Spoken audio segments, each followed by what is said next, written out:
Revelation 7, verses 9 through 10. After this I beheld, and lo, a great multitude which no man could number, of all nations and kindreds and people and tongues, stood before the throne and before the Lamb, clothed with white robes and palms in their hands, and cried with a loud voice, saying, Salvation to our God, which sitteth upon the throne, and unto the Lamb. Revelation 7, verses 9 to 10.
Grand Rising, good morning to each and every one of you that have come to visit us and come to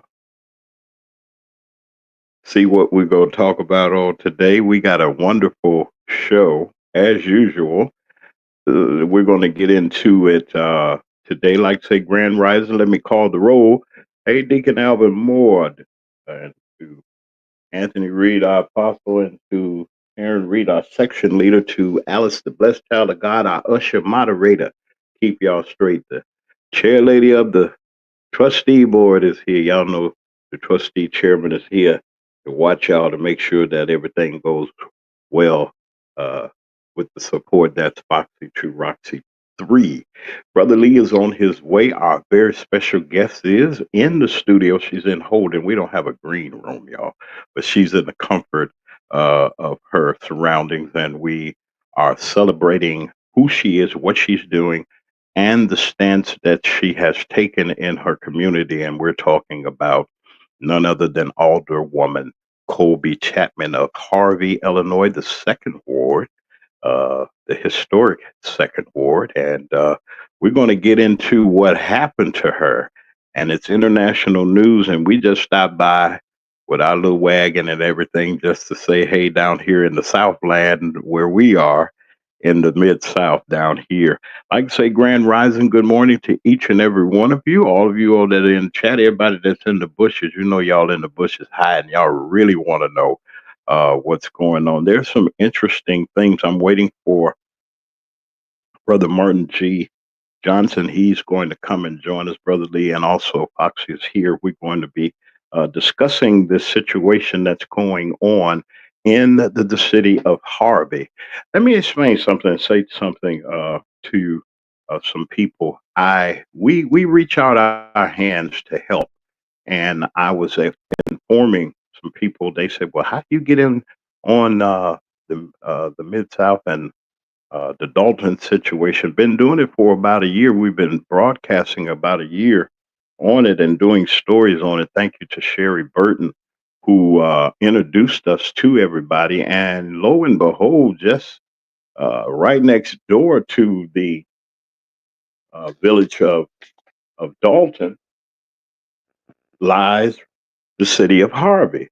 City of Harvey is very popular, and it's a historic place. They have some wonderful people that came through Harvey. I always talk about Bishop Willie Jordan of not Mount, of St. Mark's Missionary Baptist Church, who I know real well, knew our family, and I know the work that he has done. The Dales come from Harvey around in there, and I think that they've still got some relatives or so.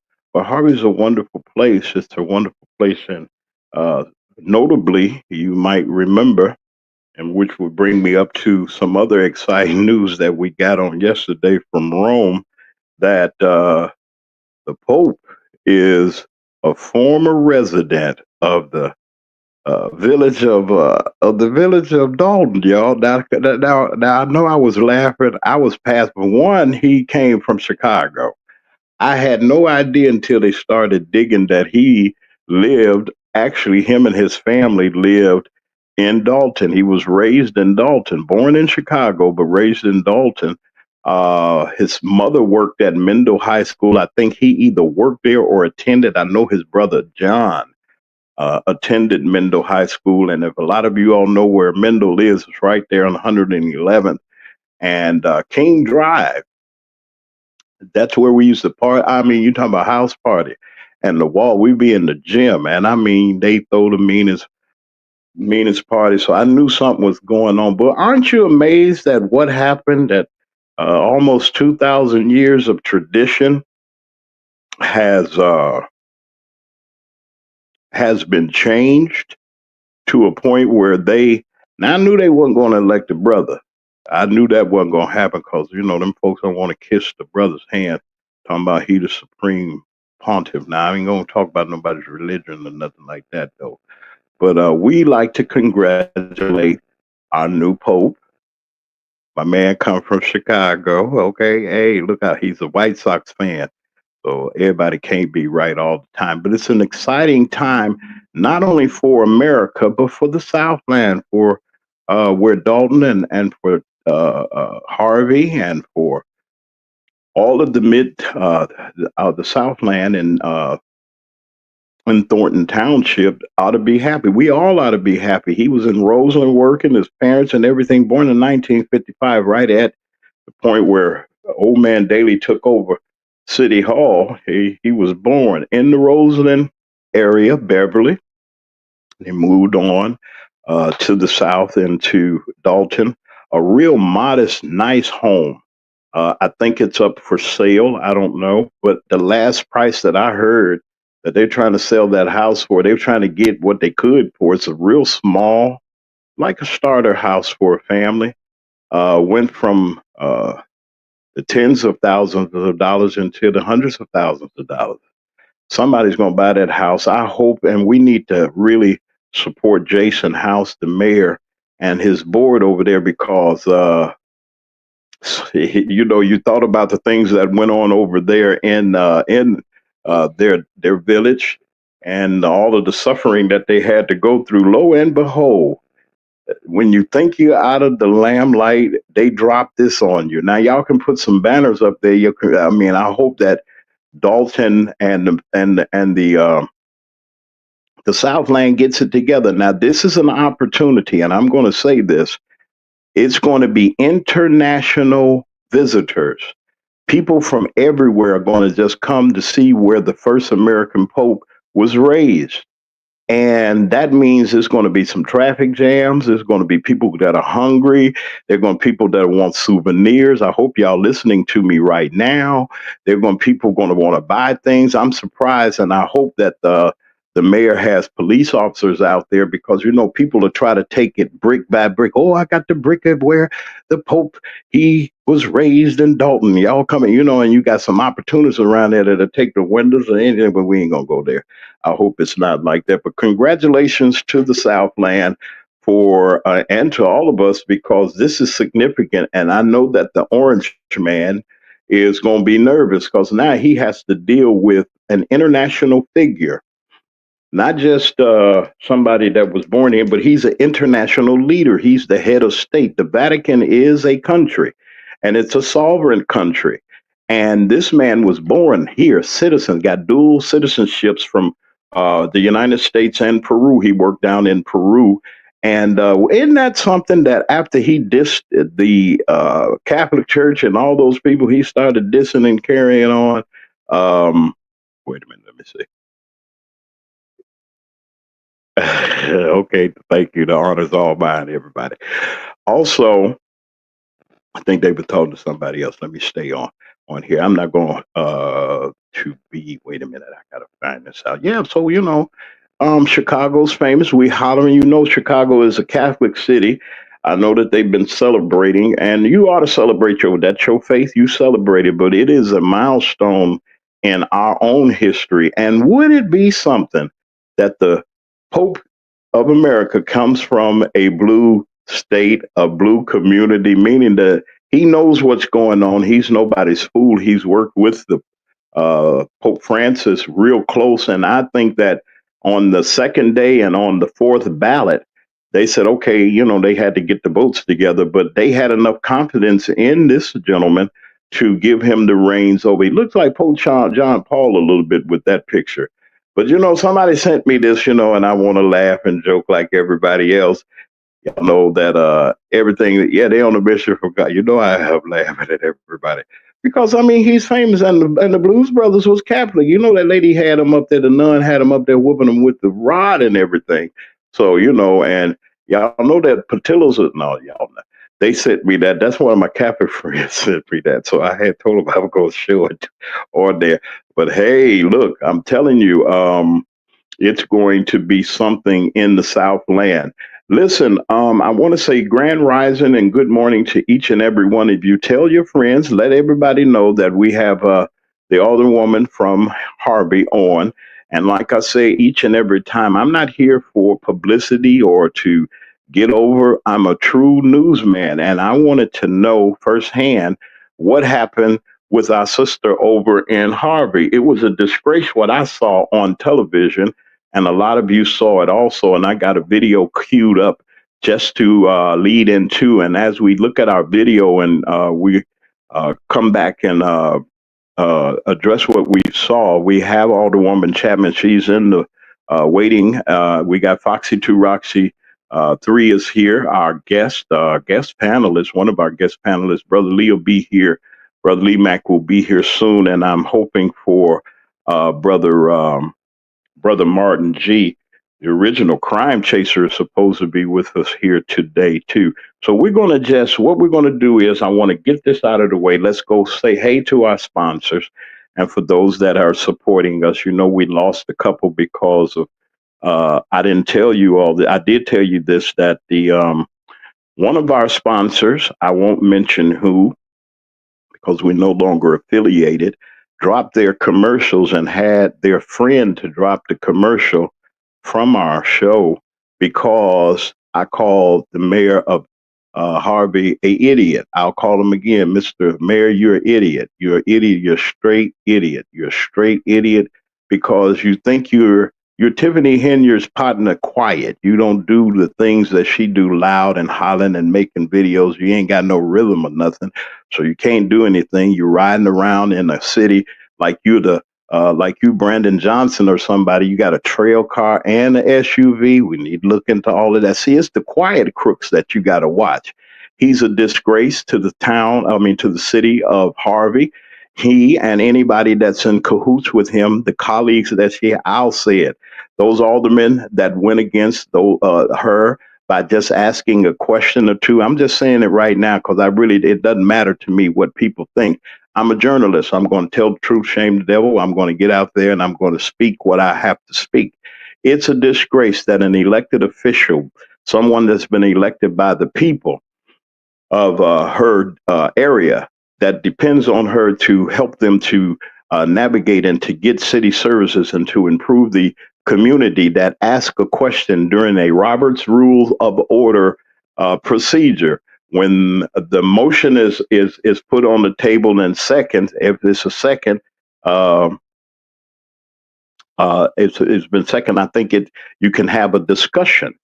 And I think the alderwoman, and I believe that she was, as an elected official and a member of the legislative body of that city, she has a right to open her mouth and ask questions.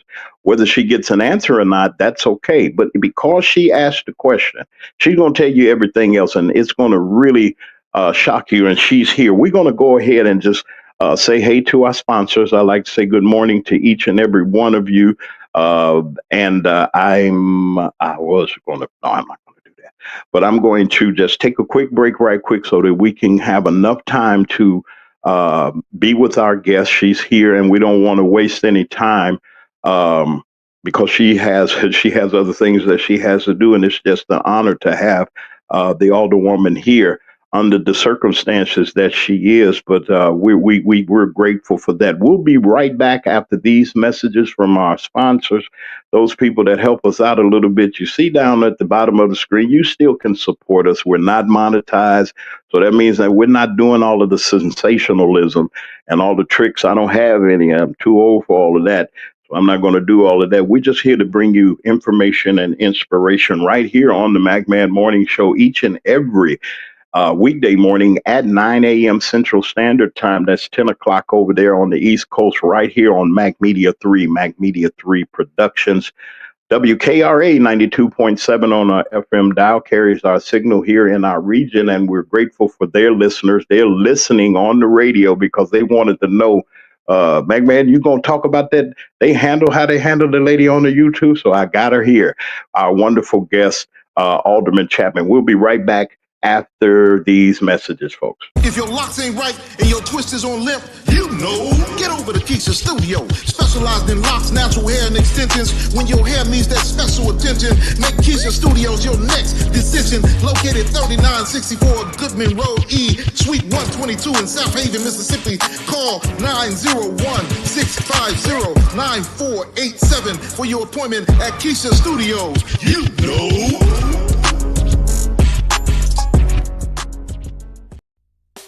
Your home should tell your story.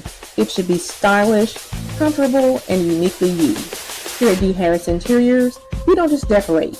We design spaces that reflect your personality, your lifestyle, as well as your dreams. Whether you're revamping one room or you're transforming an entire space, here at D. Harris Interiors, we bring creativity, expertise, and heart to every project. Great design starts with connection. And I do take the time to understand your vision and to bring it to life with beauty and intention. So, are you ready to fall in love with your space all over again? Well, just give D. Harris a call at 901-303-8099 to schedule your personalized consultation today.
South suburban Harvey. There's some dramatic video, and it shows an alderperson being hauled off by police right in the middle of proceedings.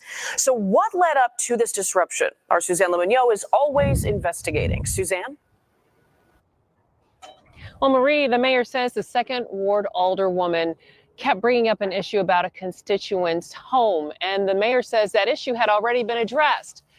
What you're about to see happen next. This is video during the April 28th Harvey City Council meeting. Mayor Christopher J. Clark says second ward alderwoman Colby Chapman was disruptive during the meeting 3 times. The second ward alderman was out of order. Clark says that led him to ask council members to vote on censure to remove Chapman. To censure and remove the second ward alderperson from the meeting. We obtained this video shot by a frequent critic of the mayor, and that person added the words you see on your screen.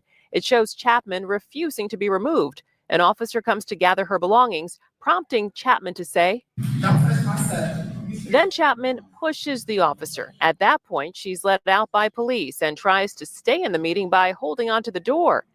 The Harvey Chief of Police, Cameron Bidding, says she was later placed in handcuffs off camera. This is an opportunity for the usual biweekly grandstanding that we normally get from this particular alderperson, which is why, in my opinion, that the other alderpersons were so readily available to issue a motion of censure, because this is not the first time that we've had to deal with this.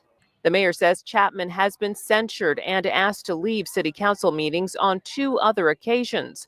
During this incident, caught on camera, she was arrested and charged with battery of a law enforcement officer, disorderly conduct, and resisting arrest.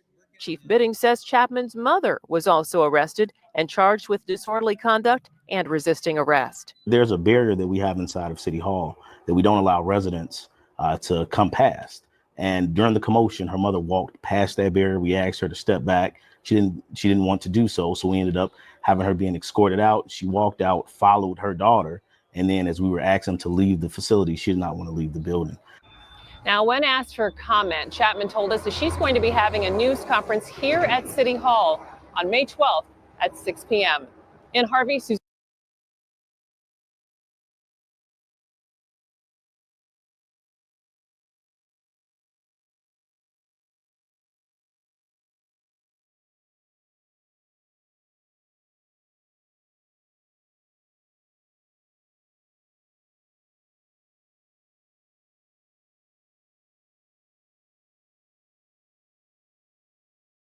Us. Welcome to you, our dear friend. Let's say hello to her in the chat. Let's say hello to Alderwoman Colby Chapman of the second ward of the city of Harvey. Say good morning to us. And how are you, Alderwoman? Good morning. Good morning. First of all right. I just got to give you all your kudos and all your thanks, Mr. Mack, for tapping in with me, for providing an opportunity and a platform to come on your show and just talk about all the things. So greetings to all that are watching, and I thank you for being on with us today. Well, it's a pleasure for us to have this opportunity with you, and I know that you've been pulled by many folks that they say, "Well, come on." And when you said yes, I feel honored that our reputation is such that you would give us this opportunity to have this interview with you. And I hope that you're comfortable and all. How's your mom doing? Mom is doing great. We're going to talk about what they did to your mom too. I didn't like none of that. Come on, you can say and give your greetings to your wonderful ward and your wonderful constituents. I'm sure they got their ears out. They might be in the bushes scared or something. I don't know. But you can give your greetings to your wonderful community. Greetings to the great second ward and the entire city of Harvey. The city of Harvey are just some amazing folks who have been through the trial, but we're on our way to the triumph. And I think when we look at, everything that's happened at large, right? Just yesterday marked 730 days as the second ward alderwoman from being sworn in on May 8th of 2023. And across those 730 days, we've been dedicated to connection, community, camaraderie, and change. I always say, see the difference with CC, which is Colby Chapman, the alderwoman of the second ward. So I'm elated to serve as a poster child of disrupting the status quo and ensuring that constituency voice, although that may be a minority of the majority, is heard and regarded. That's, I had before we delve into this situation, tell us a little bit more about you and that wonderful second ward that you represent. A lot of people don't know that the second ward of Harvey, the second ward, has a lot of prominent individuals. I call it the historic second ward because you have so many business people, doctors, lawyers, etc. Well, let's talk about you.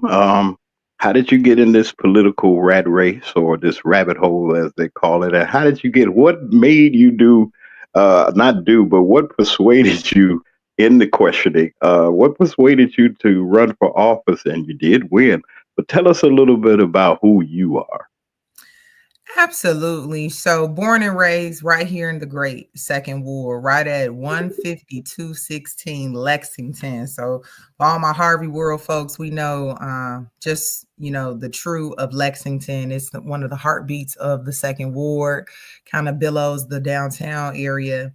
And I've been here all my life. So Harvey is definitely home. And the second ward specifically was born right at Ingalls Hospital in the third ward. And, I've always been adamant about social change, social action. My undergrad was at Southern Illinois University, Carbondale, where I earned my bachelor's in criminology and forensic science and a master's in program leadership with an emphasis, on workforce education and development. So the entirety of my life has always been focused on how do we edify marginalized communities and ensure that the resources and services are being brought to them. I always say whatever's good for America has to be good for the city of Harvey. And in 2019, I set forth on this quest to become the first woman and the first woman of color since 1891 to become the second ward alderwoman. And unfortunately, we had fell short by 82 votes. But it's a progress. It's progress as a process, right? And so you really, more as you go through. And if I could, I think about anything when I first ran to where I stand now, it was just a teachable moment. I had to dig a little deeper to figure out just how to best tap in with our community. The city of Harvey was founded as a temperate settlement. These were communities who abstained from alcohol. And while we've become the antonym of that, right, we have certainly always aided, uplifted, and supported the value of community, of family, of that unity piece. And for me, being a school counselor for 9.5 years, I really wanted to take a deeper dive and lunge into how do you change the policy that's affecting our marginalized and disenfranchised communities. There are 77 neighborhoods across the city of Chicago, and right here in the Great Thornton Township, there are 17 municipalities. But when you look at marginalized communities, when you look at disenfranchised communities, they kind of all have the same blueprint or theme. And so the way you change that is through policy. And so what better place to start with policy or being an effective disruptor of the status quo than right here where I lay my head at every night, right here where I was born, right here where I was rooted and have been invested for the past 37 years. And so it was very important to me to set forth on that pathway. In 2019, my aunt, the Honorable and late Dr. Joyce Ann Chapman, put so much into myself, my family, and many others across the Chicagoland diaspora as it relates to servitude. She really believed in an intentional way of giving and serving as a way of life. And I always will herald that idea that it truly is the most rewarding and most fulfilling thing you can do is to help someone else out, just as simply put. And she was a major influence and a large part of who I am today and what you see, along with my parents, of course. But her sheroship specifically has been a beacon of inspiration across our Chicagoland communities. A lot of what you see today in the Chicago area, like with the quality of life plans and, many of the things underneath the Lightfoot administration, my aunt had a hand in that. So I come from great beginnings and great foundations of folks who always ensured that altruism, which is the care and concern for the social welfare of others, was put on high. And I've always wanted to model that example where, we haven't seen it, firsthand in the flesh. Growing up here in Harvey, it was amazing, beyond the perception, even though perception is our reality. As I mentioned, it's just amazing people here. And, we don't look like what we've been through, many of us, even though across the past 20, 30 years, from a governance standpoint, a lot and so much has happened that you see at the ladder of today. So it was important for me that although I had lost, that I came back. I always say, take your L's, put your W together. That's the win. And so I look at all L's as a teachable moment to really come back and do what needs to be done, because whatever you put your mind to, I'm a firm believer with God, all things are possible. And that came, to roost just 721 days ago on April 8th, 2023, when I was able to take my rightful seat as the first woman and woman of color since 1891 to be the second ward alderwoman. And I hope that I'm a gleaming example for many, especially young millennials, on how to approach social action, stand up for what you believe in, serve your community, and do it with class and elegance and style and grace, and do it as young people do. And sometimes you got to stir good trouble, like you showed earlier, to really make a point, to really grab the attention, to really increase the awareness. And I hope to stand as the poster child for what that looks like. And I hope that I'm influencing individuals to do the same thing locally, because everything starts on the local level before you go state and federal. So, I always believe in this idea of the Sankofa bird, which is always going back to your roots to lift the next up. So that's really what it's been about for me. And, I'm excited to see what God has for me on this trajectory as we continue to move forward in politics. Wow. That was a lot. And my overall impression when I was when they gave me when Sherry gave me the information, Sherry, I know you know Sherry. Sherry, that's my partner up there. Sherry Burton dropped me a line. She said, "James, did you hear about that? Was the first time that I saw. I think you were in a black outfit at that time.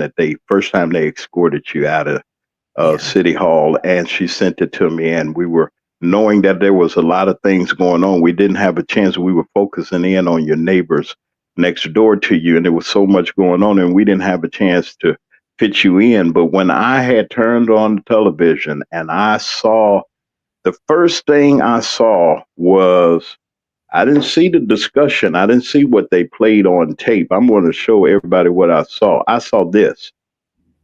When I saw them people putting their hands on you, and them cops and them men sat there and the camera swung, and I saw men and I saw police women that were there, that if there was a situation where there had to be some intervention from, first of all, it shouldn't have never happened.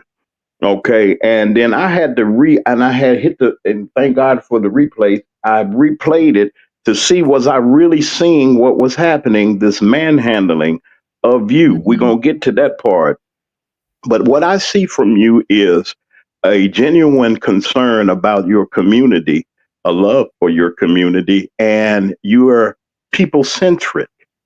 the people that are in your community, no matter what their color is or whatever the case may be. And let me explain something to some people. There's still some white people that live in Harvey. Am I right about that, Sister Taylor? And, and I'm not just saying that we're pandering to them, but the concerns that the Alderwoman was bringing up about the blight and about trying to move the city forward and about trying to do the things that she promised and said that she was set out to do as a goal, this administration tried to keep you from doing it. Why? And a question that some people want to ask is, and I want to welcome everybody, all of our first time listeners. Thank you for being here. I hope that you stick around and that you like and subscribe and even support us in what we're doing. We're independent Black media, but then again, see, they can't do what we do. And I'll talk about that Monday. But the concern that I have is what happened between you and the mayor. You got elected. I think he's been there. I don't know if you all got elected at the same time or whatever the case may be. But when did this battle come? The crossing of I mean, he crossed his line. He shouldn't have did it. What happened? What's this thing with you and the mayor? Tell us about this thing that's happening with y'all. Well, when if I look at everything in full totality, when I ran in 2019, I was actually on the mayor's ticket. He was the fresh, new perspective. You were back on. You were like your neighbors on the mayor's ticket, and you probably helped put him in there. Go ahead, Alderwoman. Right. And so it was much of a collaborative effort, at the time. I saw an opportunity, to be a part of a conglomerate of people who were dedicated to moving the city forward. I didn't have any personal previous knowledge, didn't know, the in-depthness of each person, but what I, felt within my spirit and just in varieties of conversations was that we all had the same central aim to change the narrative of the city. At that particular time, the mayor was serving as the third ward alderman. And, at a point, I wasn't quite seeing that the support was universal, right? I was seeing it amongst some candidates, but I wasn't seeing it amongst all, and particularly for myself. I didn't feel that I was being supported. And so I did have a conversation at that time, with the mayor to express, my perspective and opinions and to, let him know that I was pivoting to move forward and solely go on my own pathway. And, that was probably the best decision, at that time. When people show you who they are, we must believe them. I'm a big person of BOD, the benefit, of the doubt, and trying to see the good. But sometimes you got to see the good and a goodbye as well. No bad blood, no bad day, just a bad moment. And where two individuals could not be parallel. And that's really what happened with the mayor. I'm not a on the fence person. I'm very black and white. Either I'm all in or I'm not. And, you see that a lot with politics. And so that's why I always like to refer to myself as a social activist or an advocate or, just a supporter of the people, because you can't straddle the fence on policy issues, right? As you know, when you go to vote, you can only pick one person, so it's very black and white. And, I think a lot of times, and I think, really here in Harvey, by me not knowing those silos of individuals, right? Groups of, people who have run the political piece for a while, they are, they're almost, it's the idea that only those particular individuals could serve in those capacities. And when any newcomer comes along, it's an eyebrow raise. And I think, for many, that's who Colby Chapman was. It's, where did this young lady come from? There's no way this young lady is from Harvey. right? Because I didn't attend grammar school here. I went to private school, and for high school, I went to a school within the district, but it wasn't local to Harvey. I went to Thornridge High School. And so I think all those things served almost as a mantra that they couldn't necessarily see that I would even make it out of the primary election in 2019 to get to the general election in 2019, February, to get to the general election in 2019, April. Who would have thought with 6 people on the ballot that it would be myself and another gentleman? Because there were some other individuals on the ballot who were, more well known to the community. But that's what knocking on doors and having a real genuine conversation with people does, because I think Harvey is a place that's no longer just moved by namesake, right? They're moved by actions about being a verb, not a noun, Yes.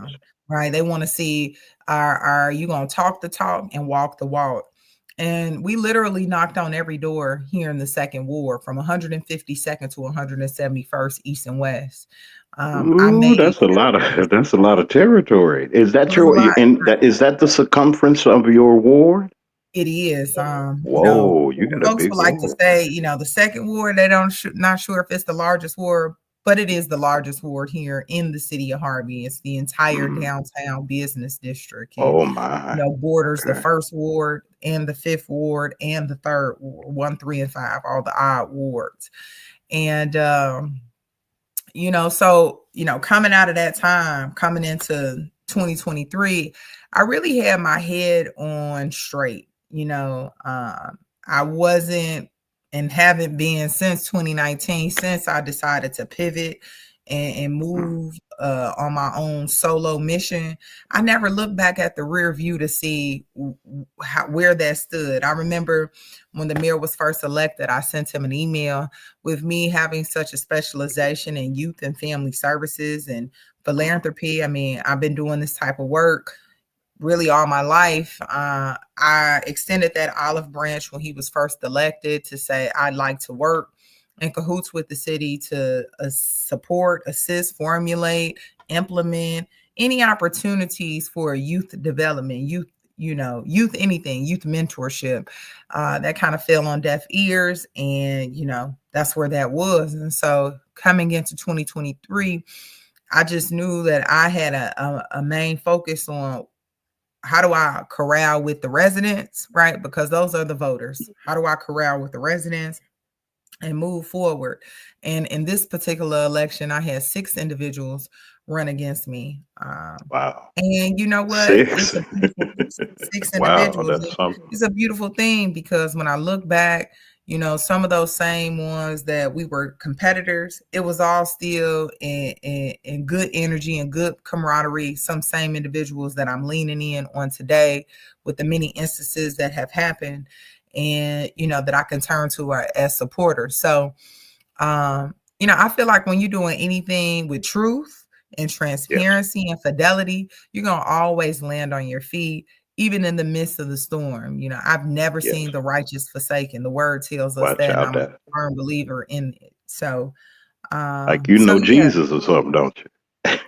know him real well. Called on him when we were in that jail Watch out, cell y'all. that they put us in. Psalms 23 called out for him. So Called out. Yeah. We seen you in the back of the police car. I like to ruffle feathers because I want to talk about the Joker. I'm going to talk about him regardless, because I don't have any respect for him or anybody like him or anybody that supports him. And I think an outrage and an outcry should have been done. That first of all, let me say this.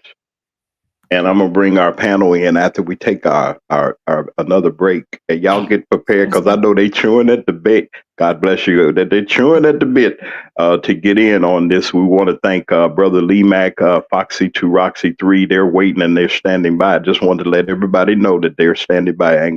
I wanted to lead in and to give you an opportunity before our panel to come to give you an opportunity to really, really get your message out to people. This is bigger than what people think this is just not a ward. This has spread nationwide. I got Martin G.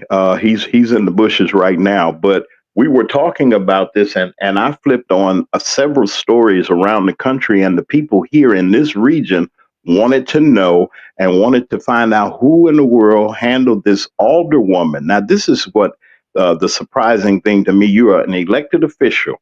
You're elected to serve on that legislative body representing the second ward of Harvey. You're the elected official just like he is. He's just there. He's just an administrator of the city. That's what his job is to do as mayor, primarily. But you set the guidelines, the regulations. You're the legislative body. And how did you feel? This is that's really got under me. Your colleagues.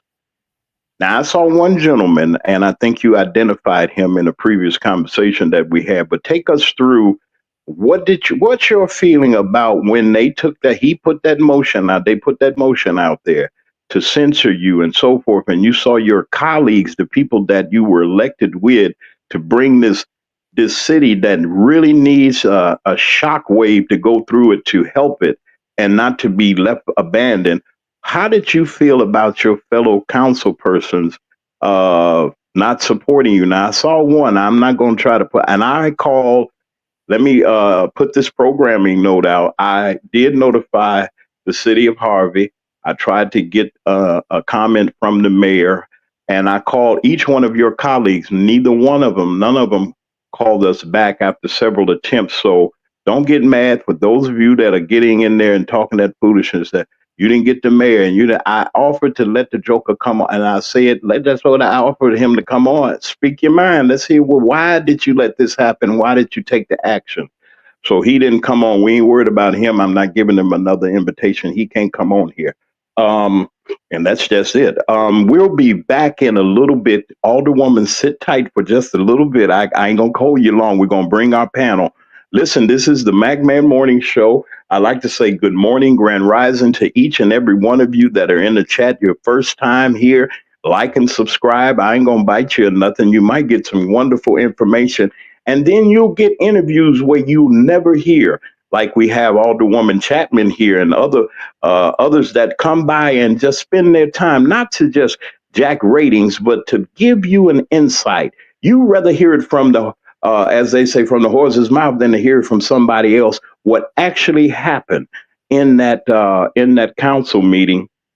And not just that, we want to know how the alderwoman is feeling. What is her next steps and so forth. And I'm pretty sure she's going to let us know that. We're going to bring our panel also that are waiting excitingly to talk to the alderwoman. We'll be right back after these messages. Alderwoman, just stick around for a second. We're going to do a little programming, and y'all sit tight. Get ready, panel, because I'm coming, and we're going to allow everybody in the chat. You can like and subscribe, and please support our channel. It doesn't matter what you donate or what you give.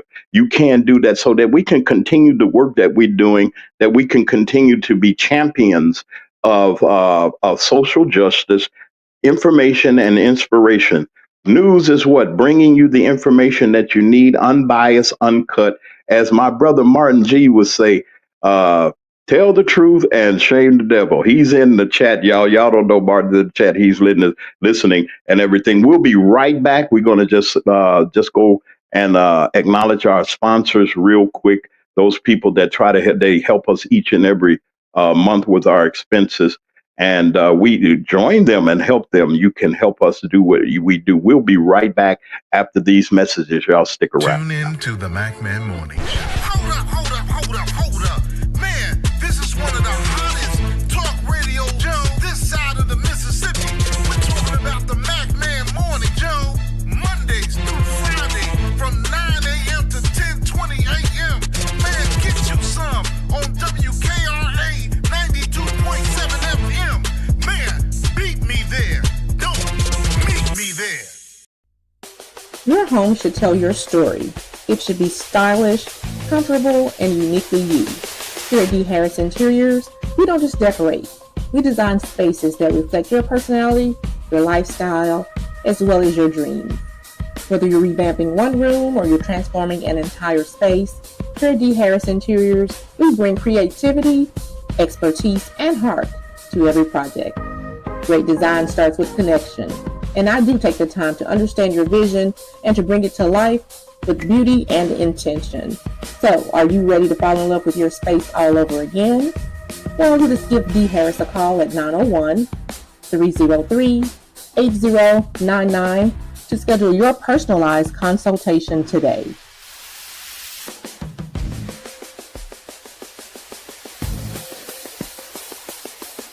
If your locks ain't right and your twist is on limp, you know, get over to Keisha Studio. Specialized in locks, natural hair, and extensions. When your hair needs that special attention, make Keisha Studios your next decision. Located 3964 Goodman Road E, Suite 122 in South Haven, Mississippi.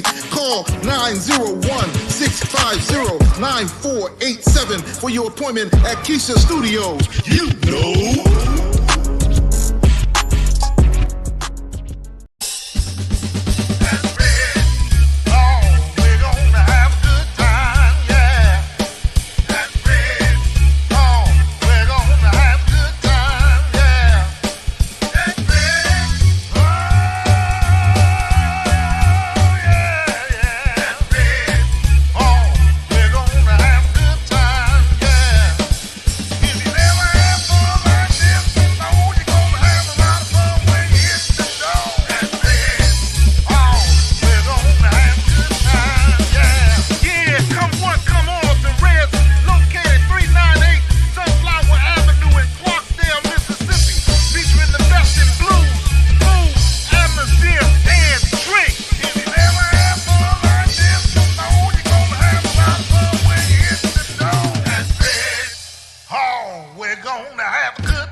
And we're back on the MacMan Morning Show. I'd like to say grand rising and good morning to each and every one of you. Why? We got a lot of visitors, which I'm very happy to have. Look around, stick around, hit like and subscribe. You can support to us if you support the work that we're doing.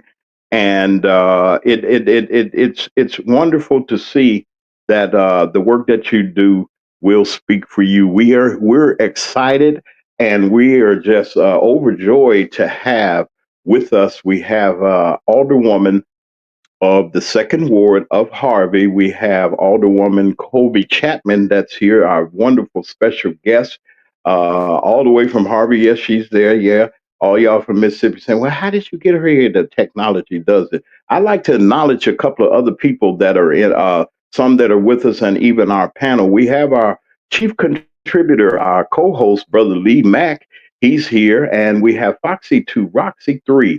She's our guest panelist, and also in the wings and sitting in the back. We're going to get him over here real soon. My buddy, Martin G.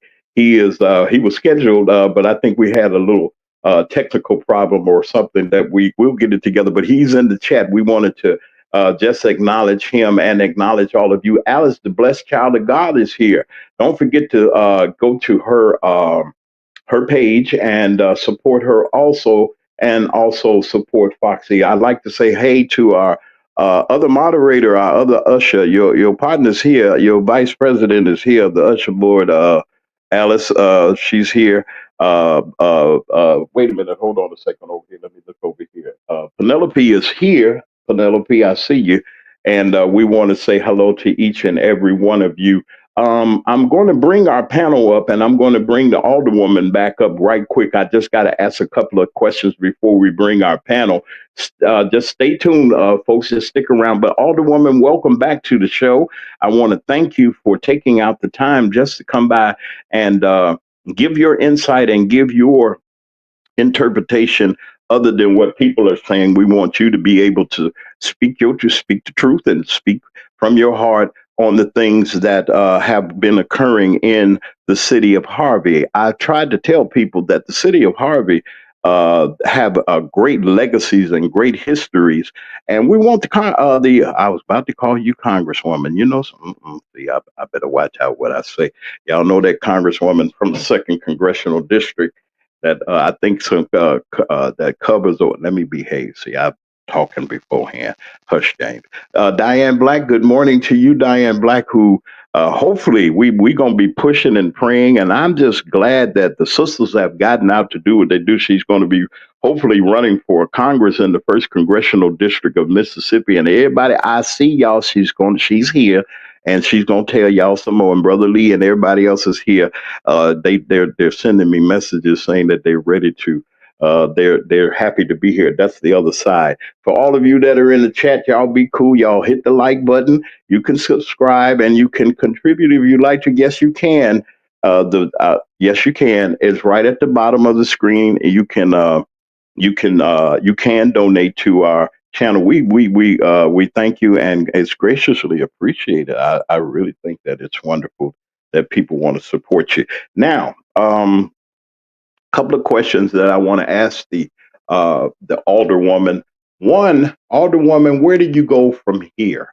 Now, I got a message from our dear friend Sherry. She sent me this what's going for Monday's meeting. And I want to encourage each and every one of you that are in that vicinity, that are there in the Harvey area, all of you all that we supported in Dalton and all those folks, y'all need to come over there and support the Alderwoman on Monday. Let me put this up so y'all won't say I didn't put it up.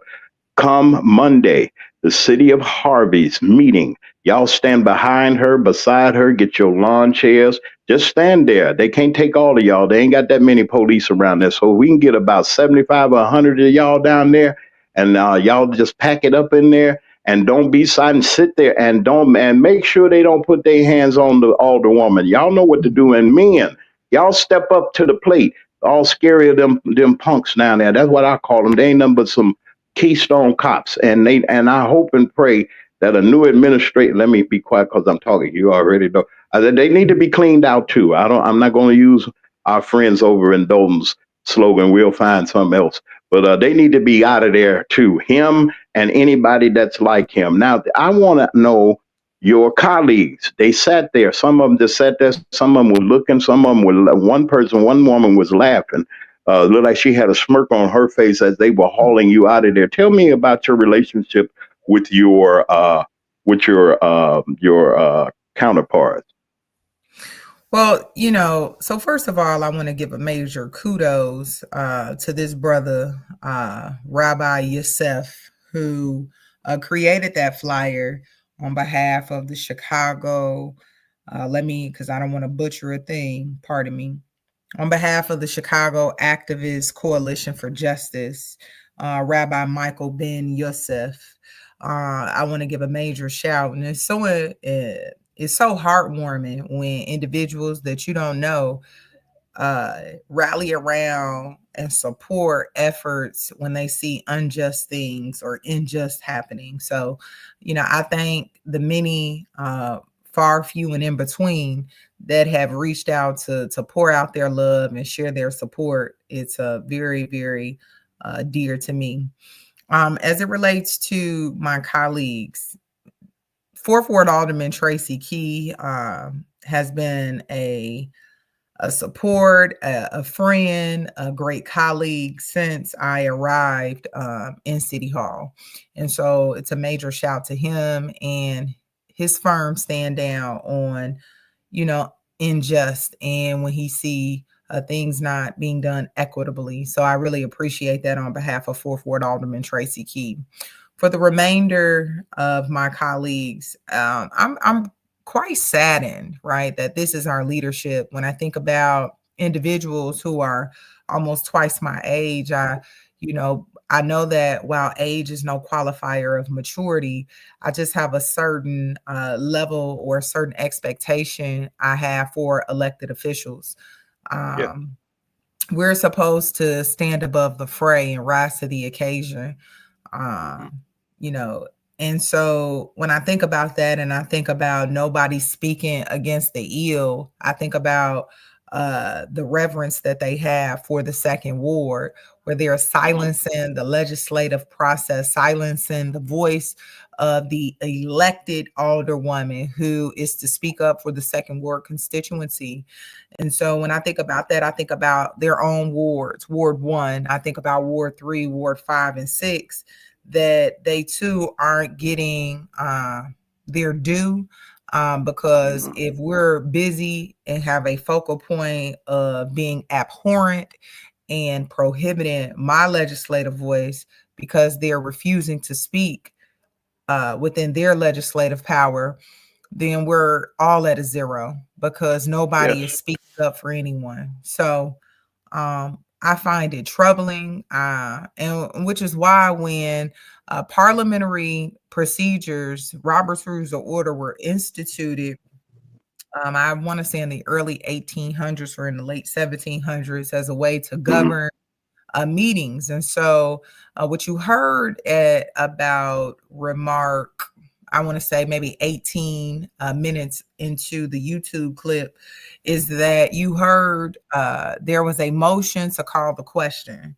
And when a resolution is read, it is read by the chair, which is the mayor.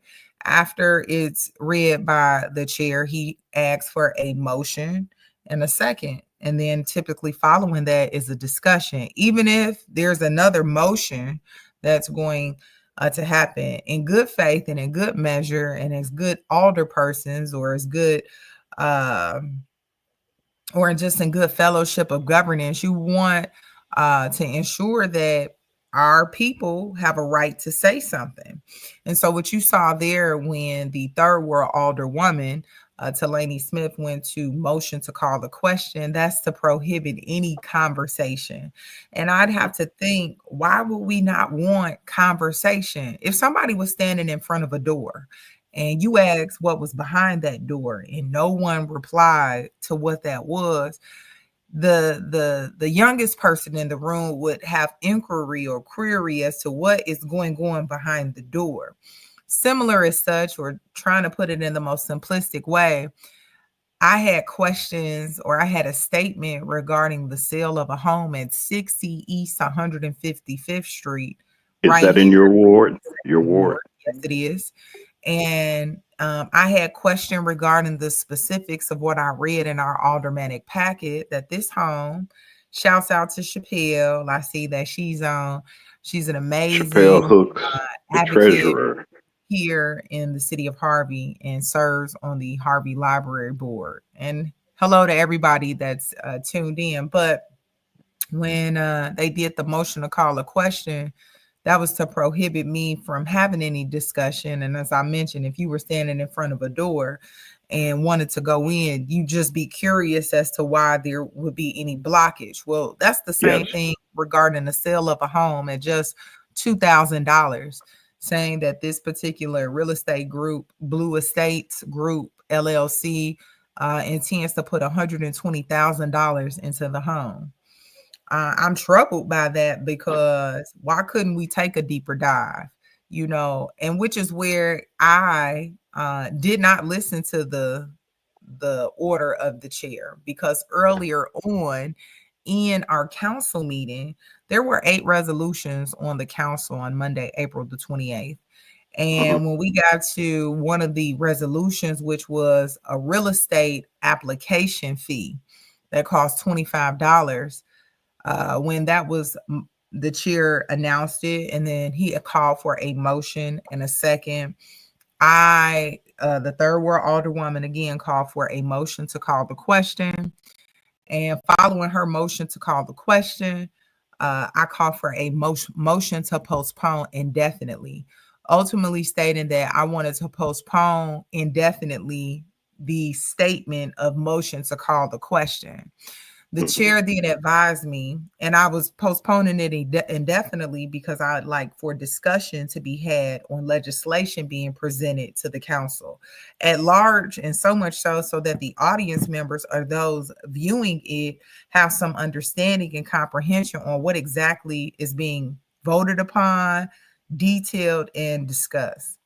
Yeah. So following that, the mayor told me that that was not a superseding motion.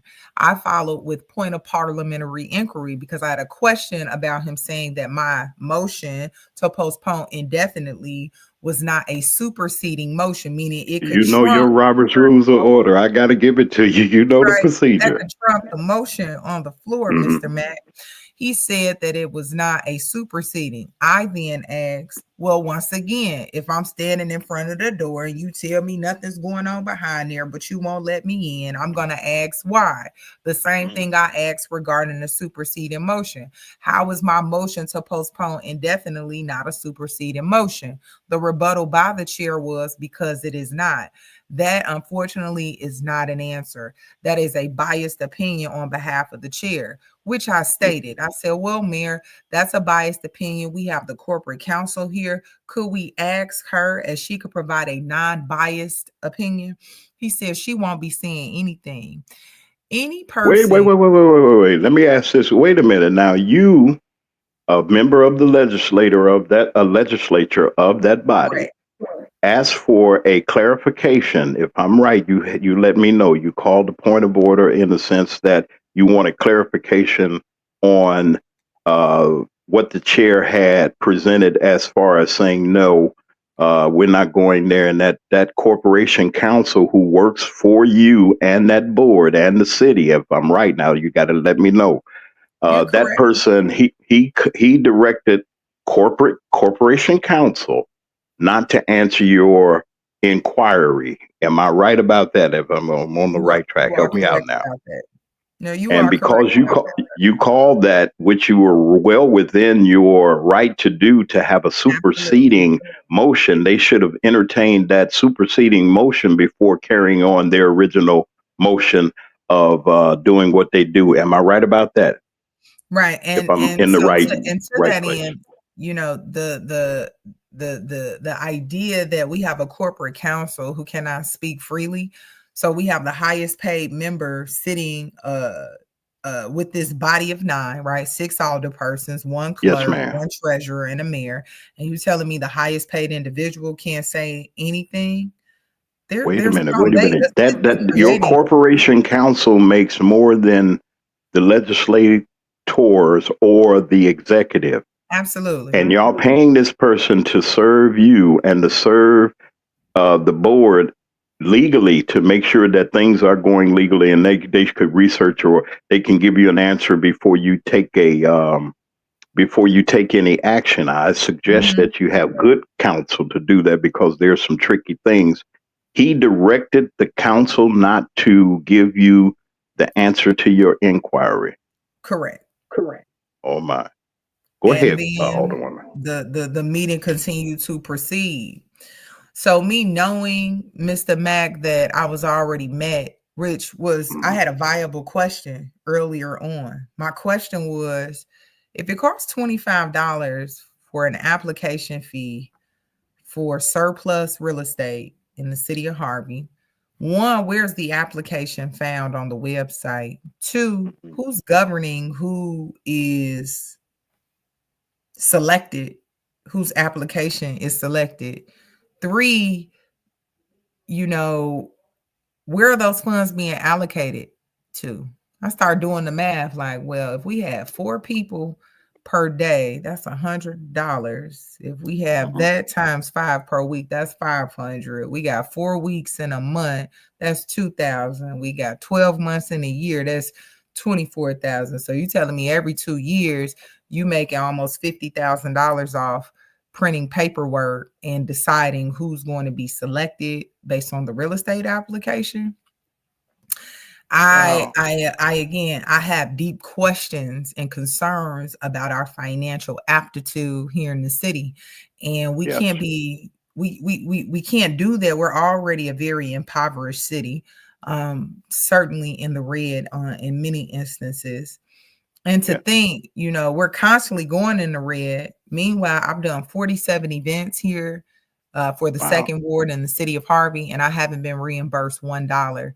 And to that end, $18,000 of the $25,000 that is allocated to each alderperson annually was passed back in July of 2024, where I and the 4th Ward alderman voted no to our reimbursement, but the majority voted and it passed. And yet today, I still have not received not $1.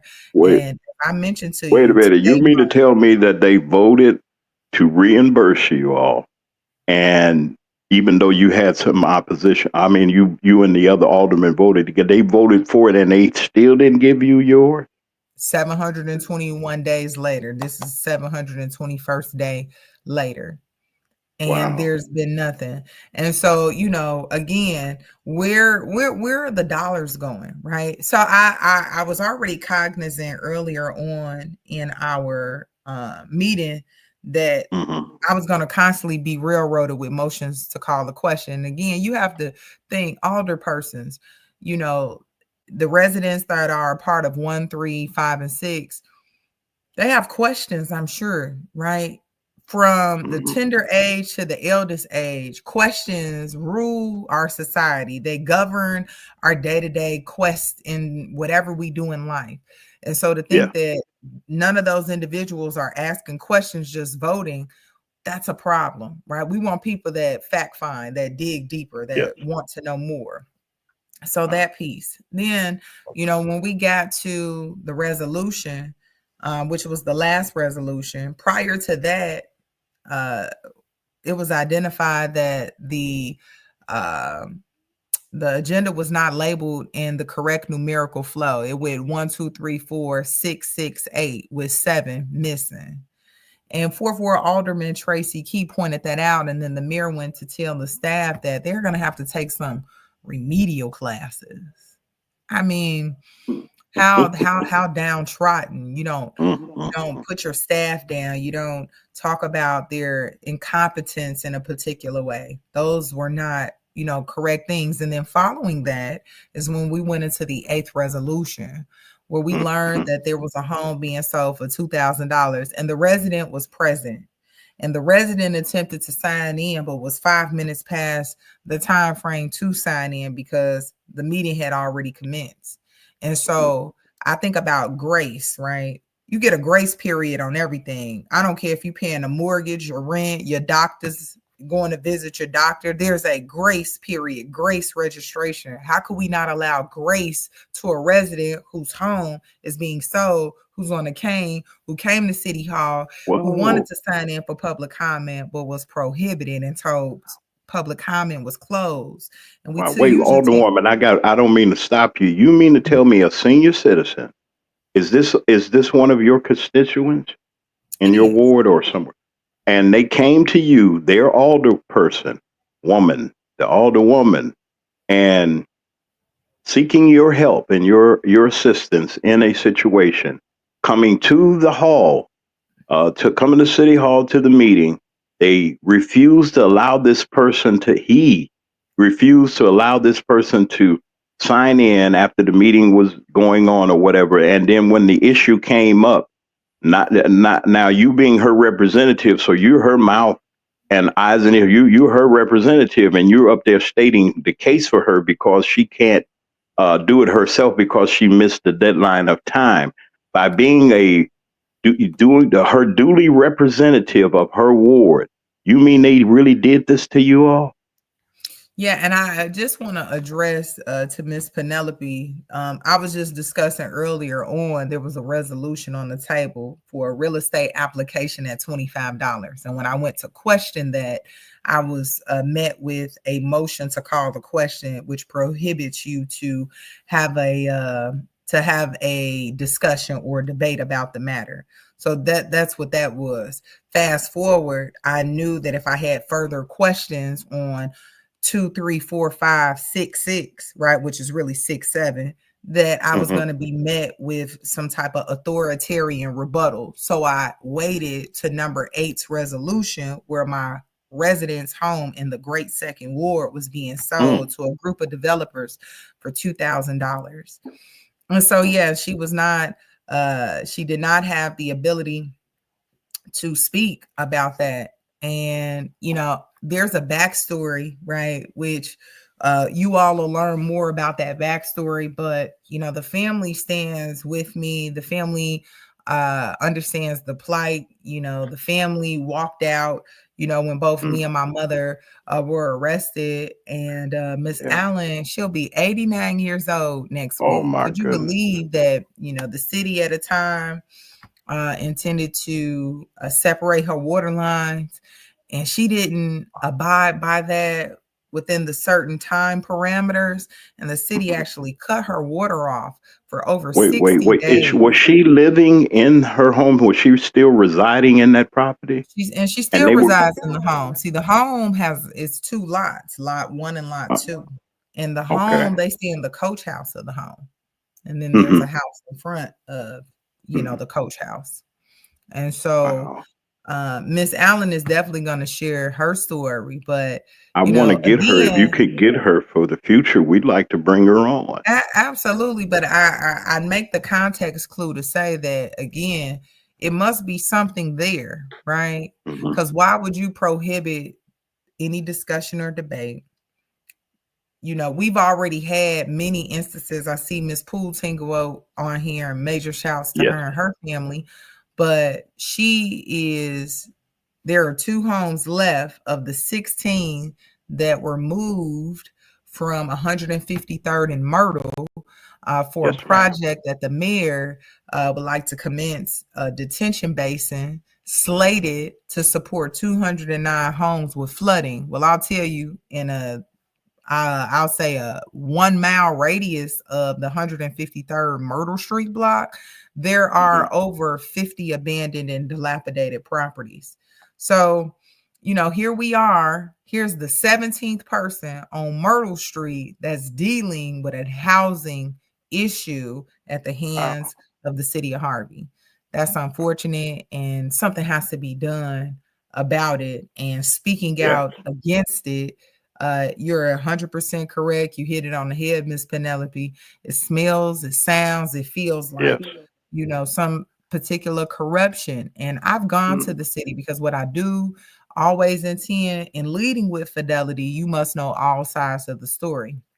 But unfortunately, I've always been met with no response, no understanding, no anything.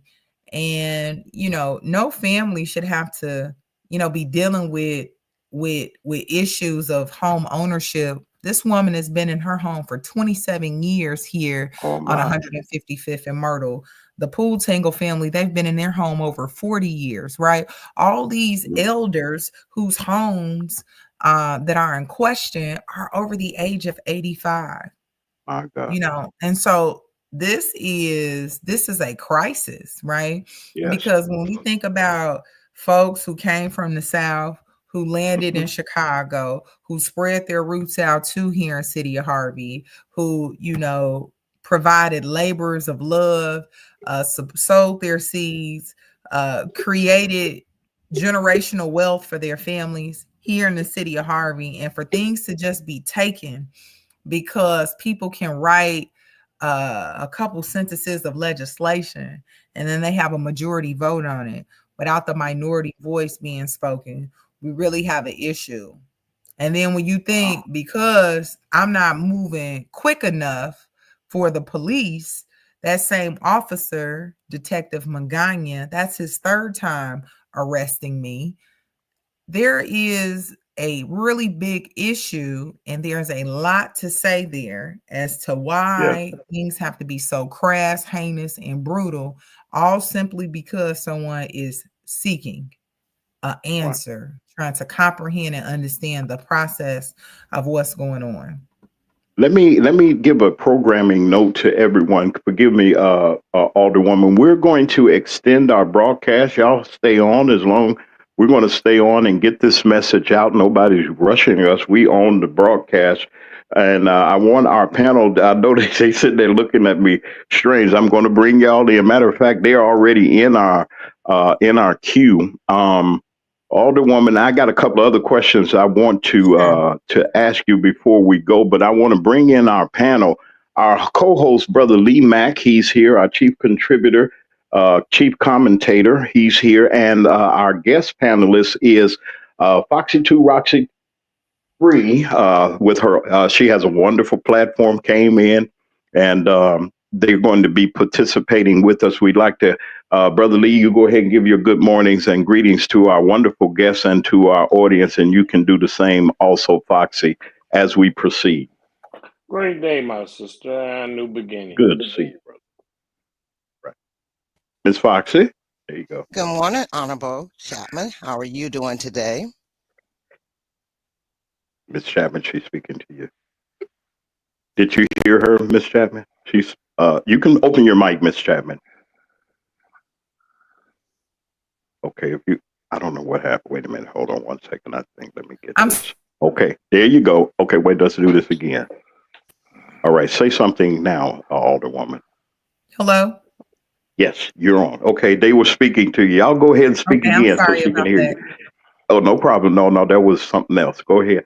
I want to ask before Brother Lee and before Miss Foxy comes, I want to let everybody know if you'd like to come on here. I'm not going to take everybody's question, but we will select a few from the audience that would like to come and just say hello or something, or if you have a question for the Alderwoman. I'm going to say, that Alice is in the chat. She's patrolling, and we got Penelope, her partners there. You know how we do things here at the Mac Man Morning Show. I don't go for foolishness. But if you're here and you'd like to ask the Alderwoman a question, they're in the chat right now. I've just put in a link that we'll let you in one at a time. We're not going to take everybody. Don't everybody come at the same time. Hit that link and just sit there, and we'll get to your question.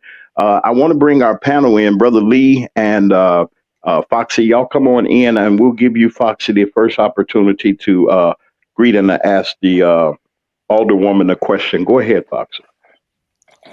Good morning, Honorable Chapman. How are you this morning? I'm well. How are you today, ma'am? I'm fine, my queen. My first question is, I did my research and I found out that the mayor used to be an alderman. Yes. And now he became a mayor. Do you see, I want to ask the question, what changed his personality from what he was as an alderman to a mayor now where he's so corrupt? Because I don't know him personally, I really couldn't delve. But if I'd have to say, I think power is just powerful, whether you use it for good or bad. And I don't think there are enough positive people around our administration or the leader of our community provoking the right things out of what he intends to do for a community. I don't believe that he has enough subject matter experts around him supporting the idea of, or even the ideologies of sowing into community. I see a lot of we, they, and I see a lot of non-collaborative efforts. I see a lot of pointing out the issues, but I don't hear a lot of ways that we can implement solutions. And so I think that those are the things that have occurred. And I see that we're only focused in on one group of people instead of focusing in on the total demographic of the city of Harvey. Hey, Miss Hatcher, how you doing? And so I think that that's what's happened. Greed, gluttony. And let's just take it back from a legal perspective. We're a home rule community. Mm-hmm. Home rule works well when you have someone that can handle autonomy and freedom and do it with the people's agenda. But home rule can be much of a horrid thing. And the people actually here, we re-voted for home rule. I voted against it. But we re-voted for home rule. Anytime your community falls below the 25,000 population threshold, you then have to vote for home rule rights. But any community that has a population of 25,000 or more, you don't. And we voted in this last term through when our election was back in 2019, we voted for home rule again. Underneath the auspice that the now mayor would, with that autonomy, do well and do righteous by the people. But home rule again, it's world class when you just don't have someone who uses the power to flex their authority, but using the power to flex the people's agenda and authority. So that's where I also feel like, we're kind of run into a ragged system because we don't even have protections in place from a legal standpoint that the delegate, the voting body has voted upon in that way. So the mayor is in some ways protected, right? I always say, many of the things that they do here are legal, right? It's considered legal. It's highly unethical, though. Highly unethical. So I'd like to say to everybody, could best explain it. Okay, 1 second. I didn't mean to interrupt. You can ask your questions if you'd like to come on.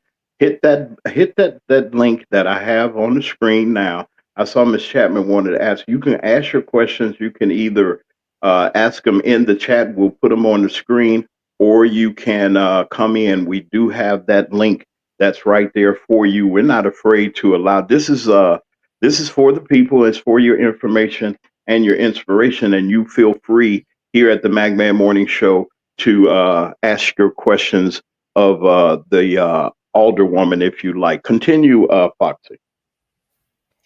Okay, and also, Alderwoman, I would like to ask you, what can I do, or any of us can do, to support you and help you with your conquest, and with your ward or within the city of Harvey, to make a change or try to help make a change?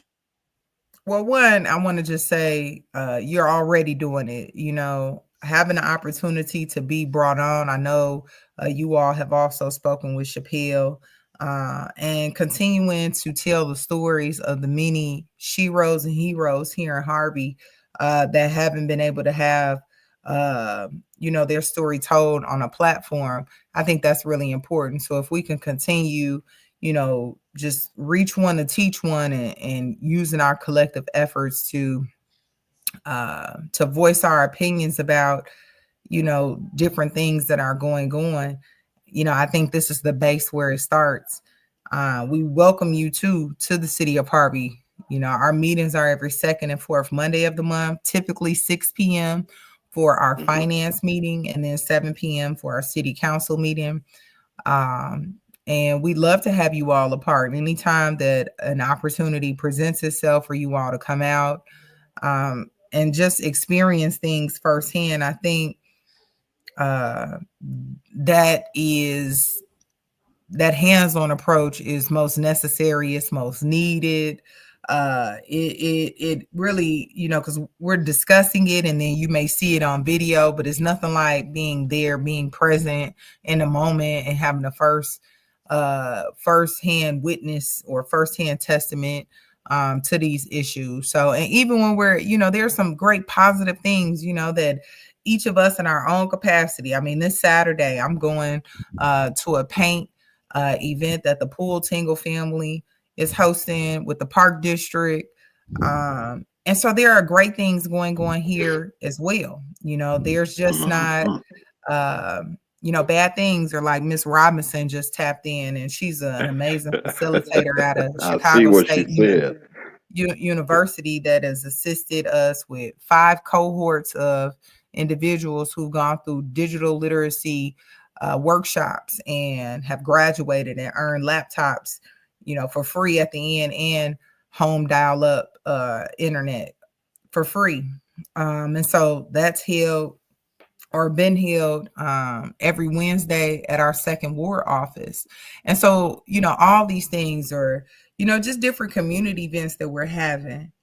It is so, important to highlight all the good as well, and being part of, those types of things. So you have an open door invitation to you and everybody else that's, tuned in. We welcome you to the city. We appreciate you all taking a closer look at these 6.2 square miles of the city of Harvey. We are Harvey World because our Harvey World is it's like we're the capital of the Southland, truly. And so I just appreciate this. Please continue to share out, this StreamYard, the flyer for Monday, May 12th, and anything that you all see that needs some additional echoes or needs to be resonated louder, by all means, like, we welcome it. I'm an open book here. There are no secrets and there are no dumb questions. So we like to talk. We like to converse. We want to get to know. We want to dive deeper. And at the end of the day, for me personally, my main concern is elevating and getting the city of Harvey, where it needs to be. So I'm just happy to be a part of today's telecast, and it's your day. It's your day. Get an opportunity to speak with you all. Yes, it is. I want to. Okay, hold on 1 second, if you can. Hold on 1 second, if you can. Foxy, if you can. I'd like to give a programming note. We're continuing our conversation, and we do have our panel here. Brother Lee is here, and we're being courteous because we have our sisters are here. We're giving them an opportunity first. Y'all just hang on, and we're going to continue. We're going to take a little break and give them a little break, and we're going to bring them in. But we have one of our guests that's in our system right now. We have Miss Chappelle Hooks. And she's here. She has a question. Tell them who you are, what you do, and everything. Come on, Miss Hooks. She's Good here. Morning. Good morning. Can you guys hear me? We can hear you well. Okay. Good morning. Super Alderwoman Colby Chapman. Good morning, Mr. Mack, Miss Foxy, and Mr. Lee. Good morning. Hey. So, yes, I'm Chappelle Hooks. I am a 51-year resident of Harvey. And I'm also an elected official. I was elected in 2023 to the Harvey library board. And and I do sit as the treasurer. So, but the thing is, I've really been to answer Miss Foxy's question about Clark being an alderman. Yes, he was an alderman under the Kellogg administration when Kellogg was the mayor. But he also didn't just start there. I remember he ran for school board in like 2013, or 2015. I mean, he did a lot of things. He sat as an attorney on the library board. He sat as an attorney on the park district. He sat as an attorney for building and planning in the city of Harvey, which all of those positions he was fired because he was not doing Wait a minute, hold on. You mean to tell me he was fired from? Now they say he's an ambulance. I say he's an old ambulance chaser living over there. Is that Goose Island? He don't even live in. Correct. Now this is alleged. Y'all help me out. I don't want to lie on the yeah, joker. They say alleged. They tell you to say alleged so you can't be sued. But when things are in black and white, 9 times out of the 10, there's some type of truth. He got another residence somewhere. That's what it is. They can have multiple residency, but your voting residence. I think it's like you have to live in that residence like 3 days out the week or something like that or whatever. But again, and he was sued by the park district as an attorney. Wow. So there's a lot of things about him that were corrupt before he even became an alderman. And even before he became the mayor. That the hen yard went over to your city hall, madam, and had a meeting over there. And so if the hen yard is over there, the devil's in the details. See, he's one of them slick, quiet snakes. He ain't got no rattler and let you know, and he ain't no hisser or barker or whatever predator. He just sits there and he sits there innocently like he does nothing wrong. But I find it real amazing that he even still has a law license. That's a horse of another color.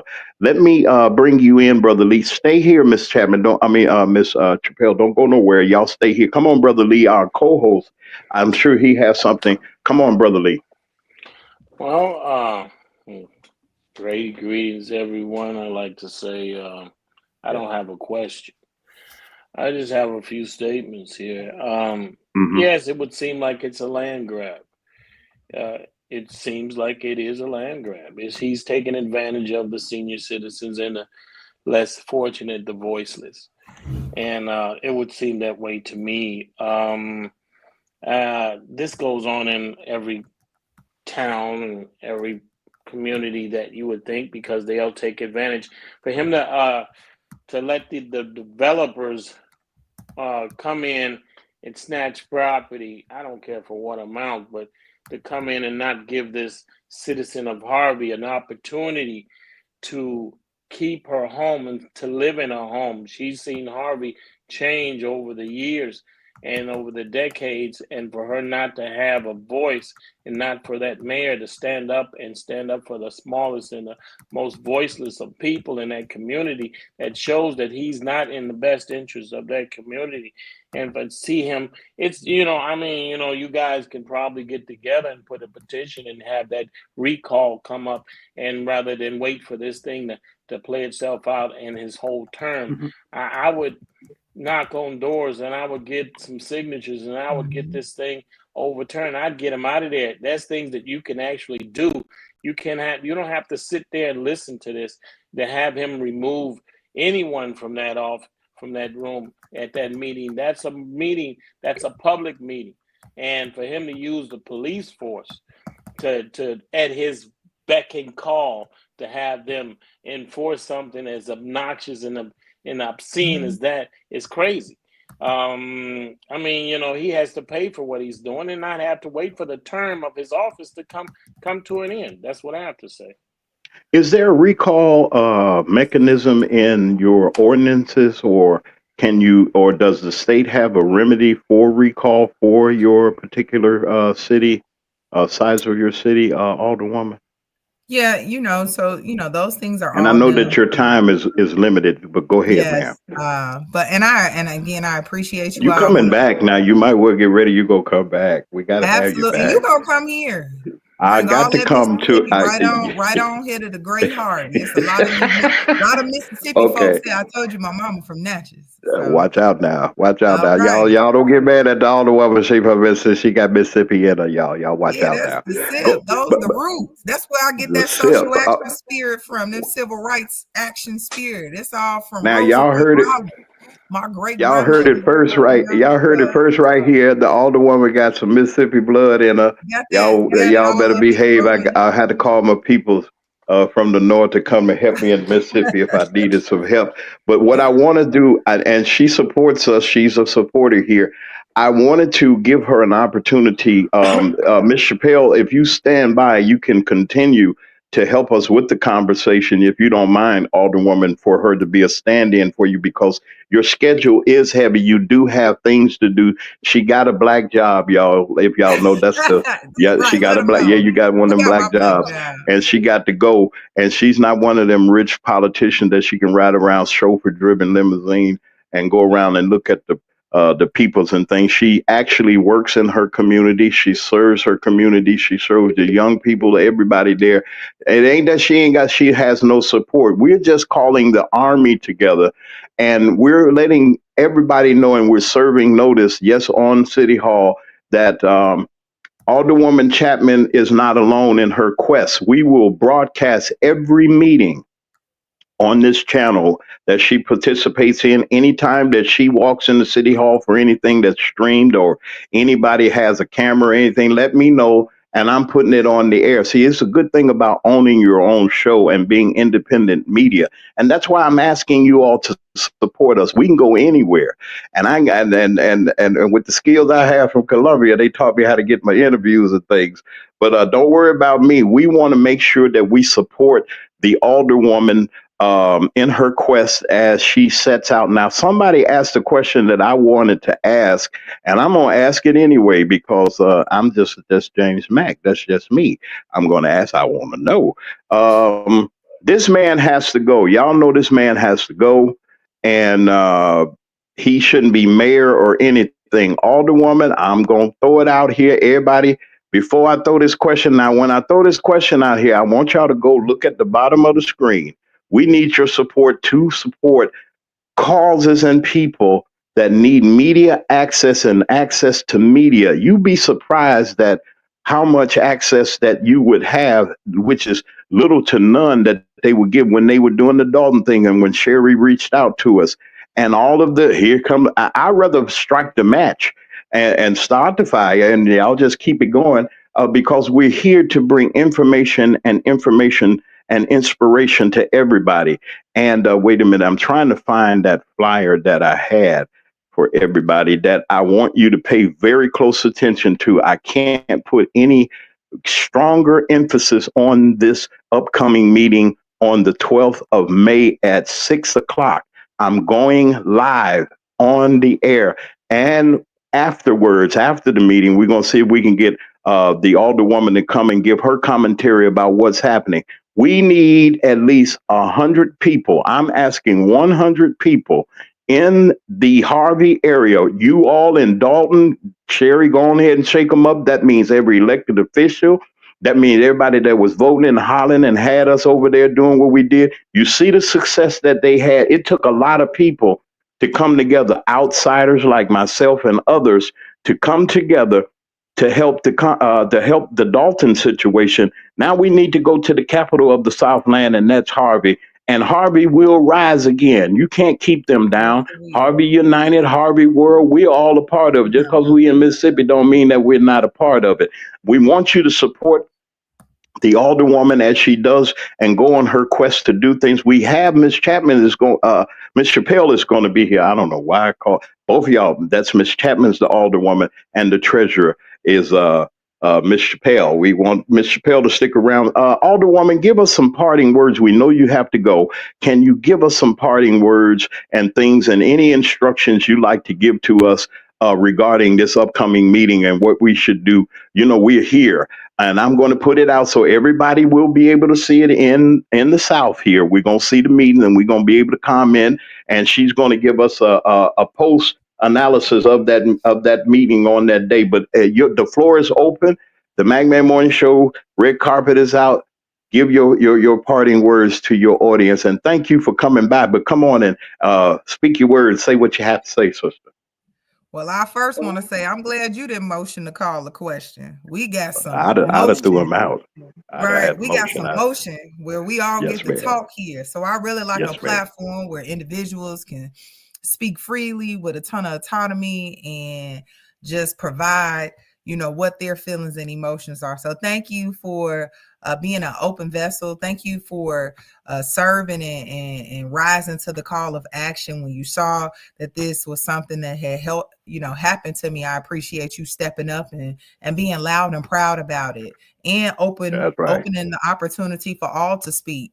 So I want to first give you major salutes, Mr. Mack. Tell them people they need to send me some tools and fruits too. They don't be mad at the Mississippi, man. I'm just kidding. Go ahead. Miss Foxy Roxy, I want to thank you, Mr. Lee. Everybody that's joined in, you know, so from Chappelle to Miss Hatcher, Miss Robinson, all your viewers and listeners out there, I just appreciate you all. Thank you all for just providing an opportunity for me to hop on the platform and shed light. It's essential, it's imperative, it's needed, and I'm asking, I need boots on the ground. I need boots on the ground in a major way. Monday, May 12th, Harvey City Hall, 15320 Broadway Avenue, 6 p.m. Please come out.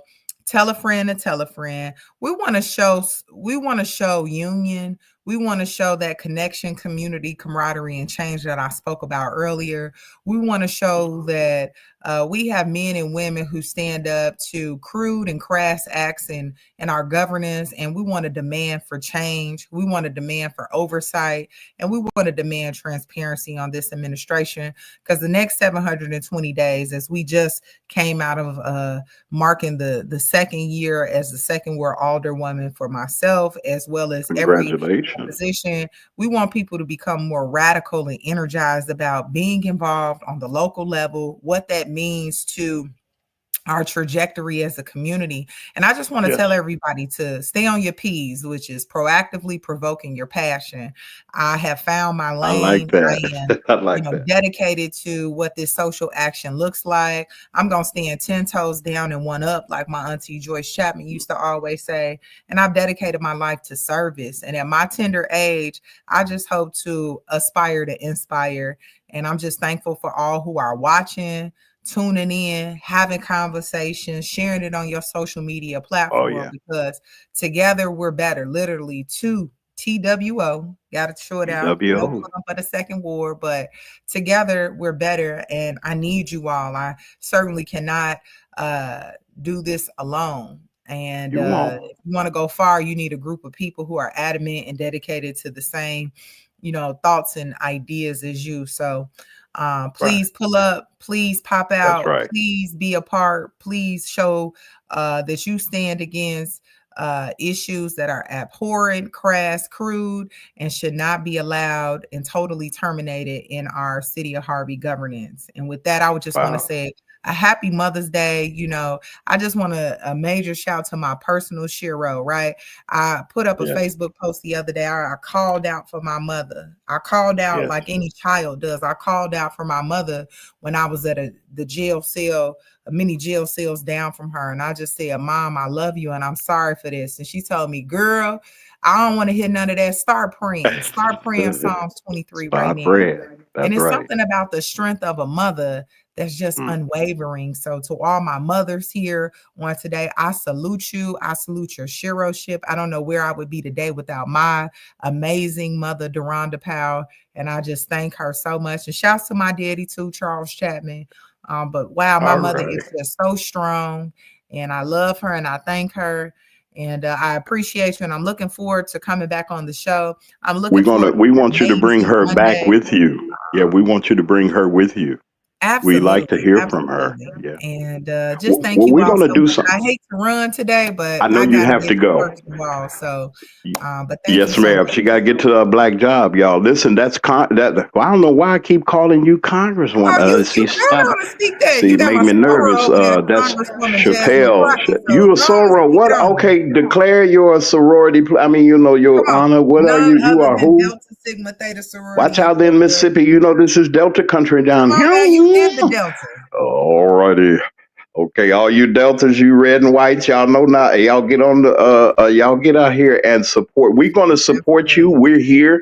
This is the Harvey United, or what did somebody say? The Harvey World Network. We're going to network with them. You keep us posted. Anybody we need to talk to, your sidekick over here, Chappelle's going to let us know. We're going to use this platform, as you see. We use this platform, Alderwoman, and I know that if you have to check out, you can. I ain't trying to keep you nuts, but if you know that what's going on now here, and I'm talking to the audience, we're going to stick together. Martin G. Johnson, I'm going to give Martin your information, and he has a wonderful platform. You need to go on there. We need to reach the masses. We need to reach the masses and let people know what's going on, and not just let them know what's going on for you to just sit there and look. We want you to get involved. Okay, you get involved. That means go there, holler, or whatever. They can't put all the they ain't got that many police, them old Kingstone cops. They ain't gonna do nothing, and they scared already. And Mr.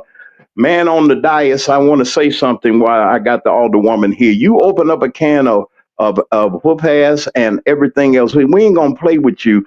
I want to see you handle me like that. I want to see you handle real men like Brother Lee and Brother Martin G. Johnson. And God help you if Foxy ever get to you. Don't think that she can't do no harm to you or whatever. But you got people that are out there that are standing with you. Alderwoman, you are a friend here. We care. We're going to be praying for you. We're supporting you. You might well get used to us because we're going to be right here. And Sherry and everybody going to keep us on top of everything. Our special guest has been Alderwoman Colby Chapman, the Alderwoman of the historic and wonderful Second Ward of Harvey, Illinois. And I'm just glad that you came on here. Hey, Law, y'all give her your kudos and y'all give her your support. She's on Facebook, Instagram, everywhere. Y'all get a chance to talk to her. We're going to get that information to you so that you can support her. Thank you, Alderwoman, for being here. And I'll be talking to you on the other side. God bless you. And I know you got to get to your black job. Okay, thank you. That's Alderwoman Chapman. And we have her sidekick here.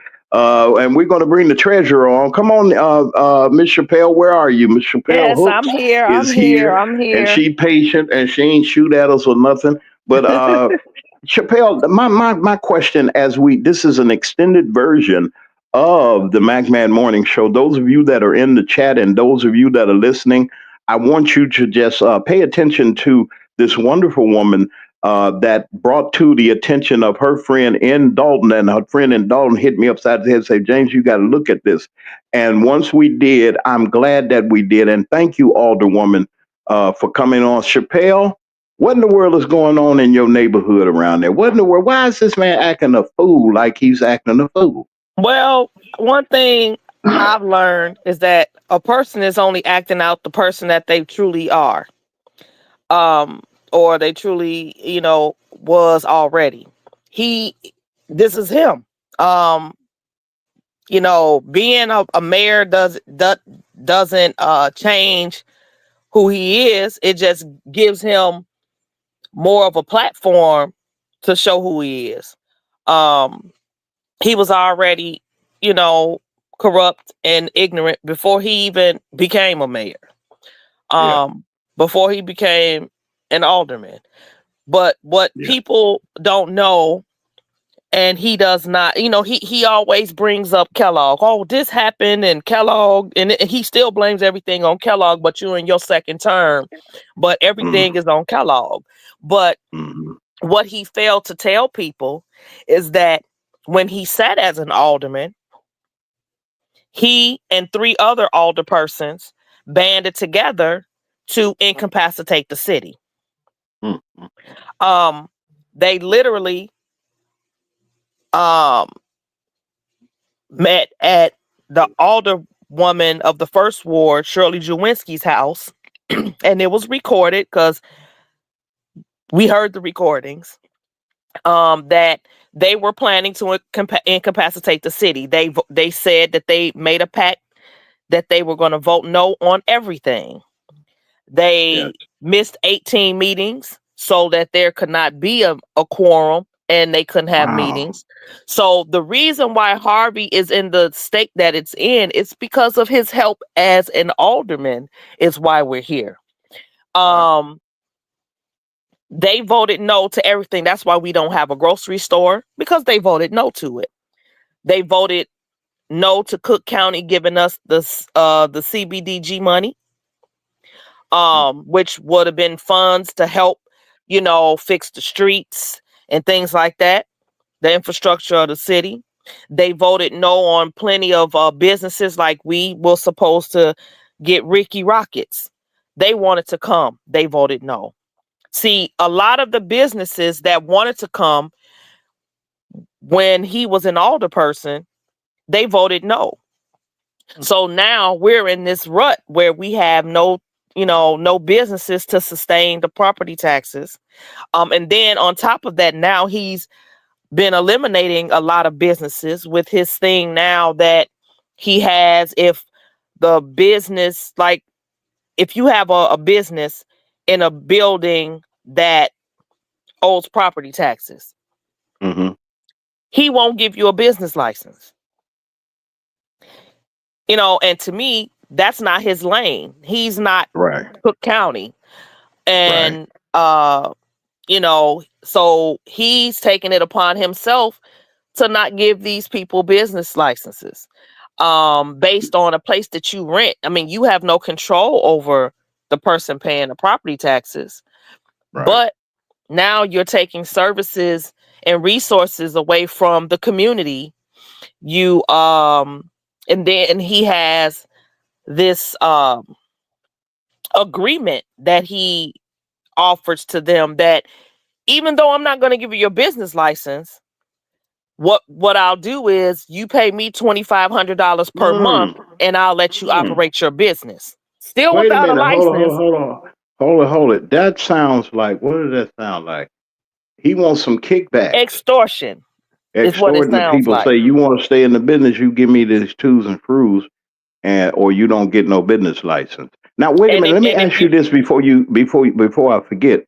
He tried to hustle the churches too, telling the churches they needed Yes, a occupancy. Come on, tell me about what he's trying to do. now with The church folks is going to be mad at this one. Go ahead. So the churches, he has it now to where the churches have to obtain a business license. So if they don't obtain a business license, then they can't open their church. Wow. You mean to tell me? Now there should be a separation already. They mix everything up anyway, but there's a separation of church and state. Number one. Correct. Number two, you can't keep people from worshiping. You supposed to stay out of that. You mean to tell me he had the pastors up there talking about we're gonna close your church if you don't get an occupancy license? And what is the Democratic Party saying? What are your fellow elected officials saying about this foolishness? This is surprising to me. I What mean, are they saying? we've reached out. I've went to Robin Kelly. I've contacted state's attorneys, even when Kim Foxx was a state's attorney, because I've been dealing with this man since 2016, and I've been really trying to get him out of politics. But we have no help.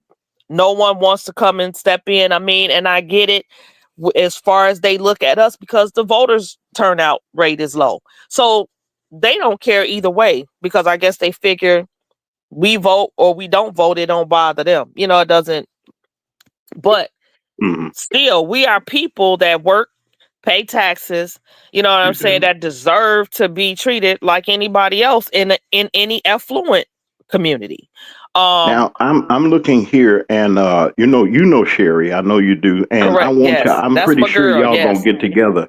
Sherry has the great information for you all. Sherry and Dalton and the Southland down there, and along with you all. All of you all did a wonderful job down there in Thornton Township, and I'm hoping that I believe that the new supervisor is going to help you all. Also, I don't have any stock in the attorney general there. I ain't got nothing to say about him. I don't know why they even have him, but that's a horse of another color.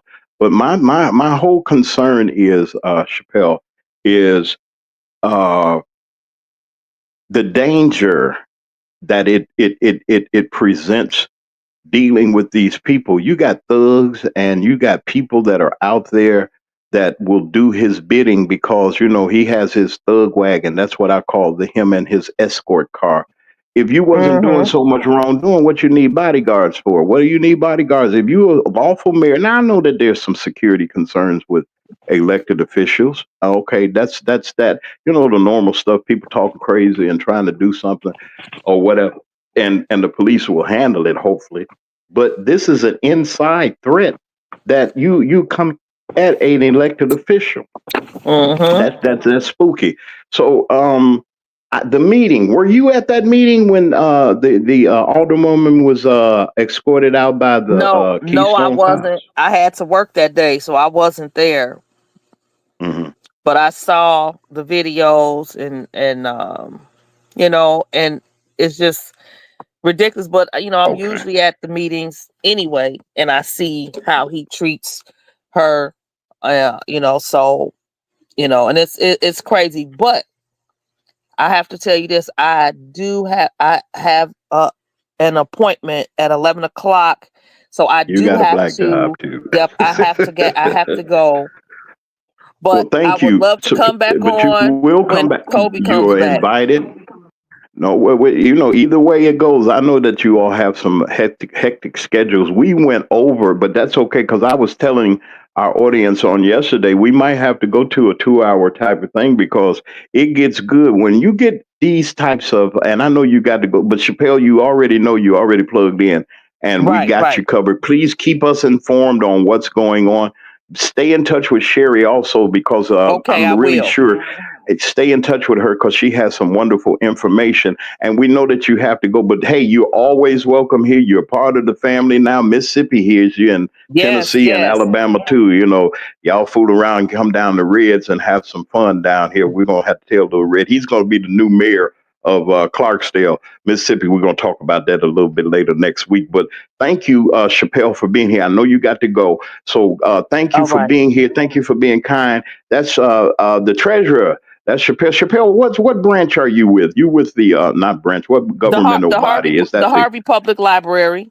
Okay, she makes sure that the children have the proper periodicals and it's clean and they got good computers and everything. She's fighting for. Yes. Even us too. We need to use the library. Go to the library, y'all, and do some research. Just go there and just say Chappelle is our treasurer, and we just coming to make sure that y'all ain't taking none of that money or nothing. But go ahead. Okay, Chappelle, I'll talk to you. That's Chappelle Hooks, and she's the treasurer of the library board of Dalton, and we're just glad to have her.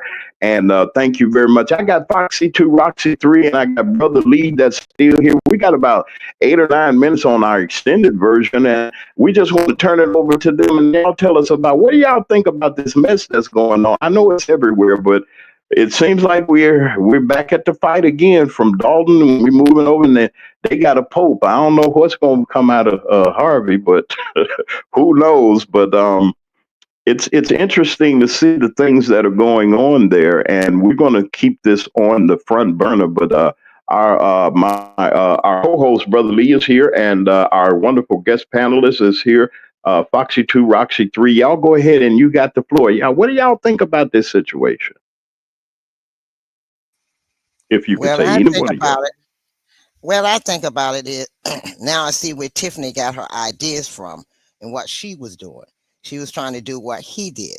So that's why when they came they're down, friends. Very close friends.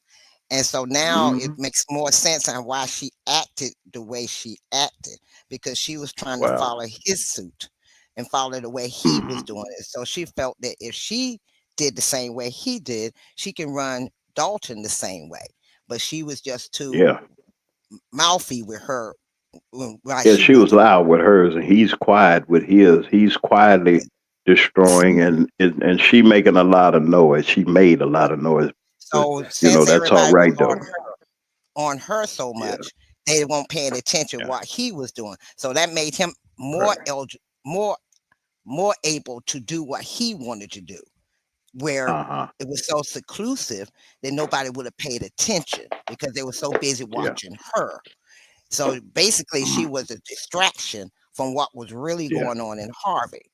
So, now we need to bring him to light, bring Harvey to light to let everybody know it's not only Dalton that's got a corrupt mayor. We have another location, Harvey, that has a corrupt mayor. And this is not, what she was saying is he has pulled people out. They can't say anything. If you do have phones with cameras or any cameras, you have to sit in the back of the room. You can't be up close. You have to be in the back of the room. You can't say anything. You can't make a cough or anything, because he's gonna call that. He's gonna consider that as disruptive and have you taken out. Yeah, Ryan, the white guy, he has been arrested. Another lady was at Dalton one day and was talking about how she was arrested because she asked him a question. I mean, why do they? Well, it's against the Constitution and the law, folks, for you to be thrown out of unless you done tearing up something and cussing somebody out, which I'd have got it out then, and you trying to arrest me, or doing something like that disruptive. You can't be thrown out of a meeting. You can't be handling citizens. We know that. You see what's going on, folks. This is what I was trying to say. These are the type of Gestapo tactics that that orange man has instilled in, and it trickled down into black people. And this man is sitting up there. I ain't even gonna show his face. Y'all know what he looked like. It looked like an old black spot up there, sitting up there on the dais. He's sitting there, and his time is not long because it was already thrown out. And if y'all agree with me, it was already thrown out that Colby should run for mayor this term that's coming up. Is that 2027, Foxy? I think that they go Yes, with Chicago. 2027. That I'm gonna throw that out there because not only that, she's the catalyst that's been out there, and everybody else has been quiet. And I guarantee you, Harvey ain't going for it. Harvey is not going for it. If you look in the Southland, and Brother Lee can attest to this, it has gone down in the last 20 or 25 years. Lee, tell us about the Southland. What was going on down there? Well, so far, what you got an observation? From what I can see, I do business in those communities. Actually, I'm very familiar with those communities. Yeah, they have what you call went backwards instead of forwards. I think it was lack of participation of the citizens in their community. They don't participate. They just go to work and they come back home. And that's the thing. They don't be more involved until it's something serious that happens to them personally, like that senior citizen that she's in the crosshairs of losing her home. And we are, and I keep telling people this, we are not them. And why are we acting like them? We're doing what they would do. They take homes and they don't care. We don't feel a concern about that because I'm gonna tell you something. They taking this woman's home, you're next. See, people thinking, well, it's not me. It never happened to me. Well, you're a paycheck from it happened to you. You're income away from happening to you. You are a silent voice because you are one voice, and if we're collective as voices, we'll be heard. And that's the thing. That's what they say this country is built on. It was stolen on. It was stolen on participation and revolution. And the thing is that we have to create a revolution because they're not going to give us anything. And that's the thing we keep. And it's okay to pray about it, but action without prayer, without action means nothing. And people say, well, I'm going to get on my knees tomorrow and I'm going to pray. Let me know how that's going to work out for you when you don't do nothing, when you don't put action behind your prayers. And see, that's the thing. That's what's wrong with, one of the things that's wrong with black folks. We won't put any action, but we'll drop to our knees when we're in trouble and we will pray. God gave you the ability to do the things that we need to do. You don't have to be perfect. And people keep saying that I'm not perfect. Well, anything on this earth doesn't require perfection. And that's the thing. And God put everything on this earth and doesn't require perfection to put it into action. And see, That's the thing. What's wrong? We keep saying it's hopeless. That's because we don't work our faith. Faith is like a muscle. If you don't exercise it, it won't get stronger. We only use our faith when we're in deep, deep trouble. And then it don't last long because we don't hold on to our faith because we haven't exercised it. We haven't used it. We haven't put some weight on it and put some muscle on our faith and put some muscle on our hope. And see, that's the thing we don't do. We act like them and then we expect it'll be a change for us. And it doesn't work that way. See, and that's the thing. That's what's happening in Harvey. That's what's happening in other communities, not just Harvey, not just Dalton. It's happening everywhere. Everywhere you see us, it's happening because we are quick to drop down on our knees and not put any action into our faith, into our prayer. And see, and that's what our pastor tells us. He tells us, just drop to your knees and it'll come to you. No, God has put faith into you, but you got to activate it. And that's the thing. God is in you. You don't believe in God if you don't activate it. So don't pretend that you do. Know what? Right. People don't believe in God because if you did, you'll activate the blessings that He have in you. So don't walk around and say God is good because you never use Him. People go around saying God is good. Okay, do you know Him? Do you use Him? Do you activate the blessings that He put into you? And that's the thing. We are Wow. very capable people. We don't put the action to our words. And our pastors got us asleep. We'll go to church and we'll drop down and say, give me a blessing, Pastor. He can't give you anything from God. God gave it to you already. But that's what I Well, wanted let's to say. pick up. We need to pick up and get to work on things. Thank you, Brother Lee, our co-host and wonderful chief contributor and chief commentator, and to Foxy, our guest. Foxy is our guest commentator. Foxy has her own platform, and she's sharing her platform. I like to say hello to all of you that are on Foxy's channel. Welcome to the Magman Morning Show. You can support both of us. I want to thank Alderman Chapman for her contribution. She says she wants to reach out to us. Thank you. And let me say this, and we're getting ready to go in a second or two. Thank you, Sherry. Sherry's got that information that's out there. It's in the chat, y'all, and I'm putting it out here now. I want to say this. We're on the wall and we're here.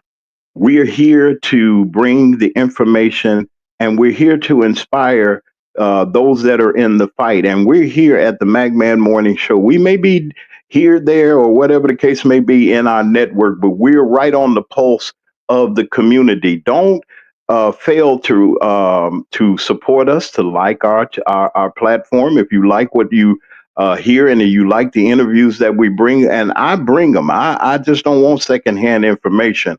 I go and try to find those people that are affected by what they're doing and by the things that are going on in the community. We're going to be taking a bigger look and an open look at the Clark administration while he does have it. But we're going to stay on the wall with those persons. They're asking for help, folks. They're reaching out and saying, help us. Now, those people, and I'm not knocking the situation for our brothers and sisters in Dalton, but everybody came, everybody was there, everybody had something to say. We got a situation right next door, okay, and then we need to continue to help the Southland. But Harvey needs your help. Alderwoman Chapman needs your help. Chappelle, Hooks needs your help. All of them, they need your help. And we're going to give that help to them in the way of opening up this platform as much as possible. And that's the good part about being an independent media organization. We're asking for you. Nobody funds us. We don't have grants or anything like that. We do have a couple of people that sponsors with us, but then, sometimes it gets a little heavy. If you find it within yourself, use the mechanisms that are down at the bottom of the screen to support our platform. No, we don't do gossip. No, we don't do P. Diddy. No, we don't do all of this and wondering what people are doing and gossip and everything. We're really trying to bring awareness to what's going on right there in your community, in your city, your town, and even in your state.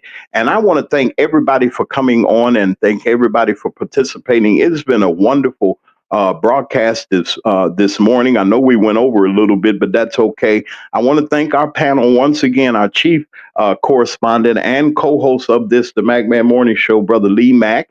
I want to thank Foxy 2 Roxy 3, our great contributor and our great guest stand-in. She comes in and she's gonna be with us for a while. She's gonna help us out. We're grateful for her being here. Thank you for everybody, your first or your second time coming or whatever the case may be. Brother Martin G. Y'all go over. Martin, she's Alderwoman Chapman is going to be in touch with you.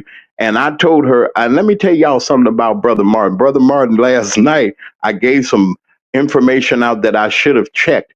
Within our region, y'all know what happened with the young man, Tyree Nichols, here in the Memphis region. The jury was an all-white jury. And I don't know how I missed that. I was upset or something like that, but it was all, we got to do something. We got to help. We need your assistance here to help that family. I know they have lawyers and they got the best Ben Crump and everything, but keep these things letting you know that Project 2025 is real. These races are out here. They're real. Not everybody, not all people that are Caucasians are like that, but y'all see what's happening.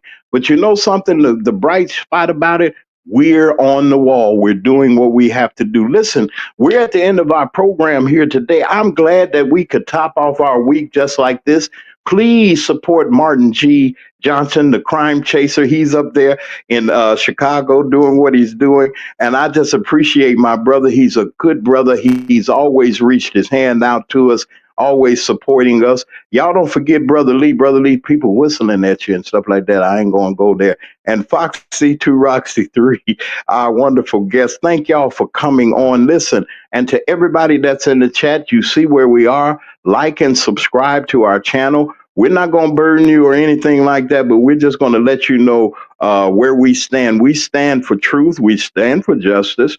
We stand for what's right. We stand with the people. And if it's 9 o'clock Central Standard Time anywhere in this country, you know that the McMahon Morning Show is on. We're going to get ready to go. Have a wonderful weekend. Happy Mother's Day to all of you mothers, all of you all that are mother stand-ins or grandmothers and everything. Happy Mother's Day to all of you all. Enjoy your weekend. Love somebody. Go see somebody that their children probably maybe not being able to see. Go see somebody that may have kids they can't get there or something like that. Y'all show your love. Y'all also make your reservations for St. Patrick's.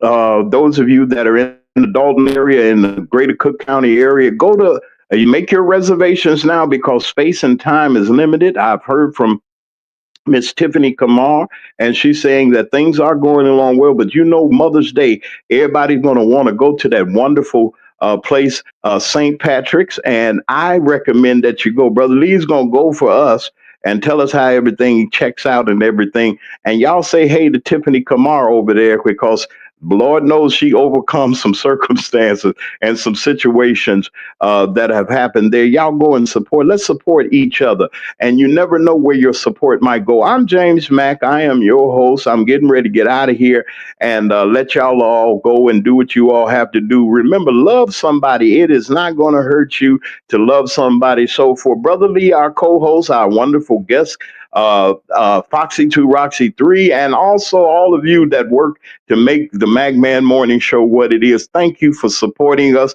We're looking for your support. Thank you, Alderwoman Chapman, for your support and your contribution that you gave. And if it's 9 o'clock in the Central Time Zone, the McMahon will be on. I thank all of you for your wonderful kindness and your patrons. We'll see you all on Monday, the Lord willing, right here on the McMahon Morning Show. Y'all have a wonderful day and have a wonderful Mother's Day. Happy Mother's Day also to all of our mothers once again. And y'all enjoy your day. And we'll be back here, like I said, on Monday, right here on Mac Media 3 Productions, the McMahon Morning Show Network, right here on YouTube and WKRA 92.7 on our FM dial, licensed carriers for us. And we'll be out of here. We love you. We thank you for being here, and y'all have a wonderful, wonderful day.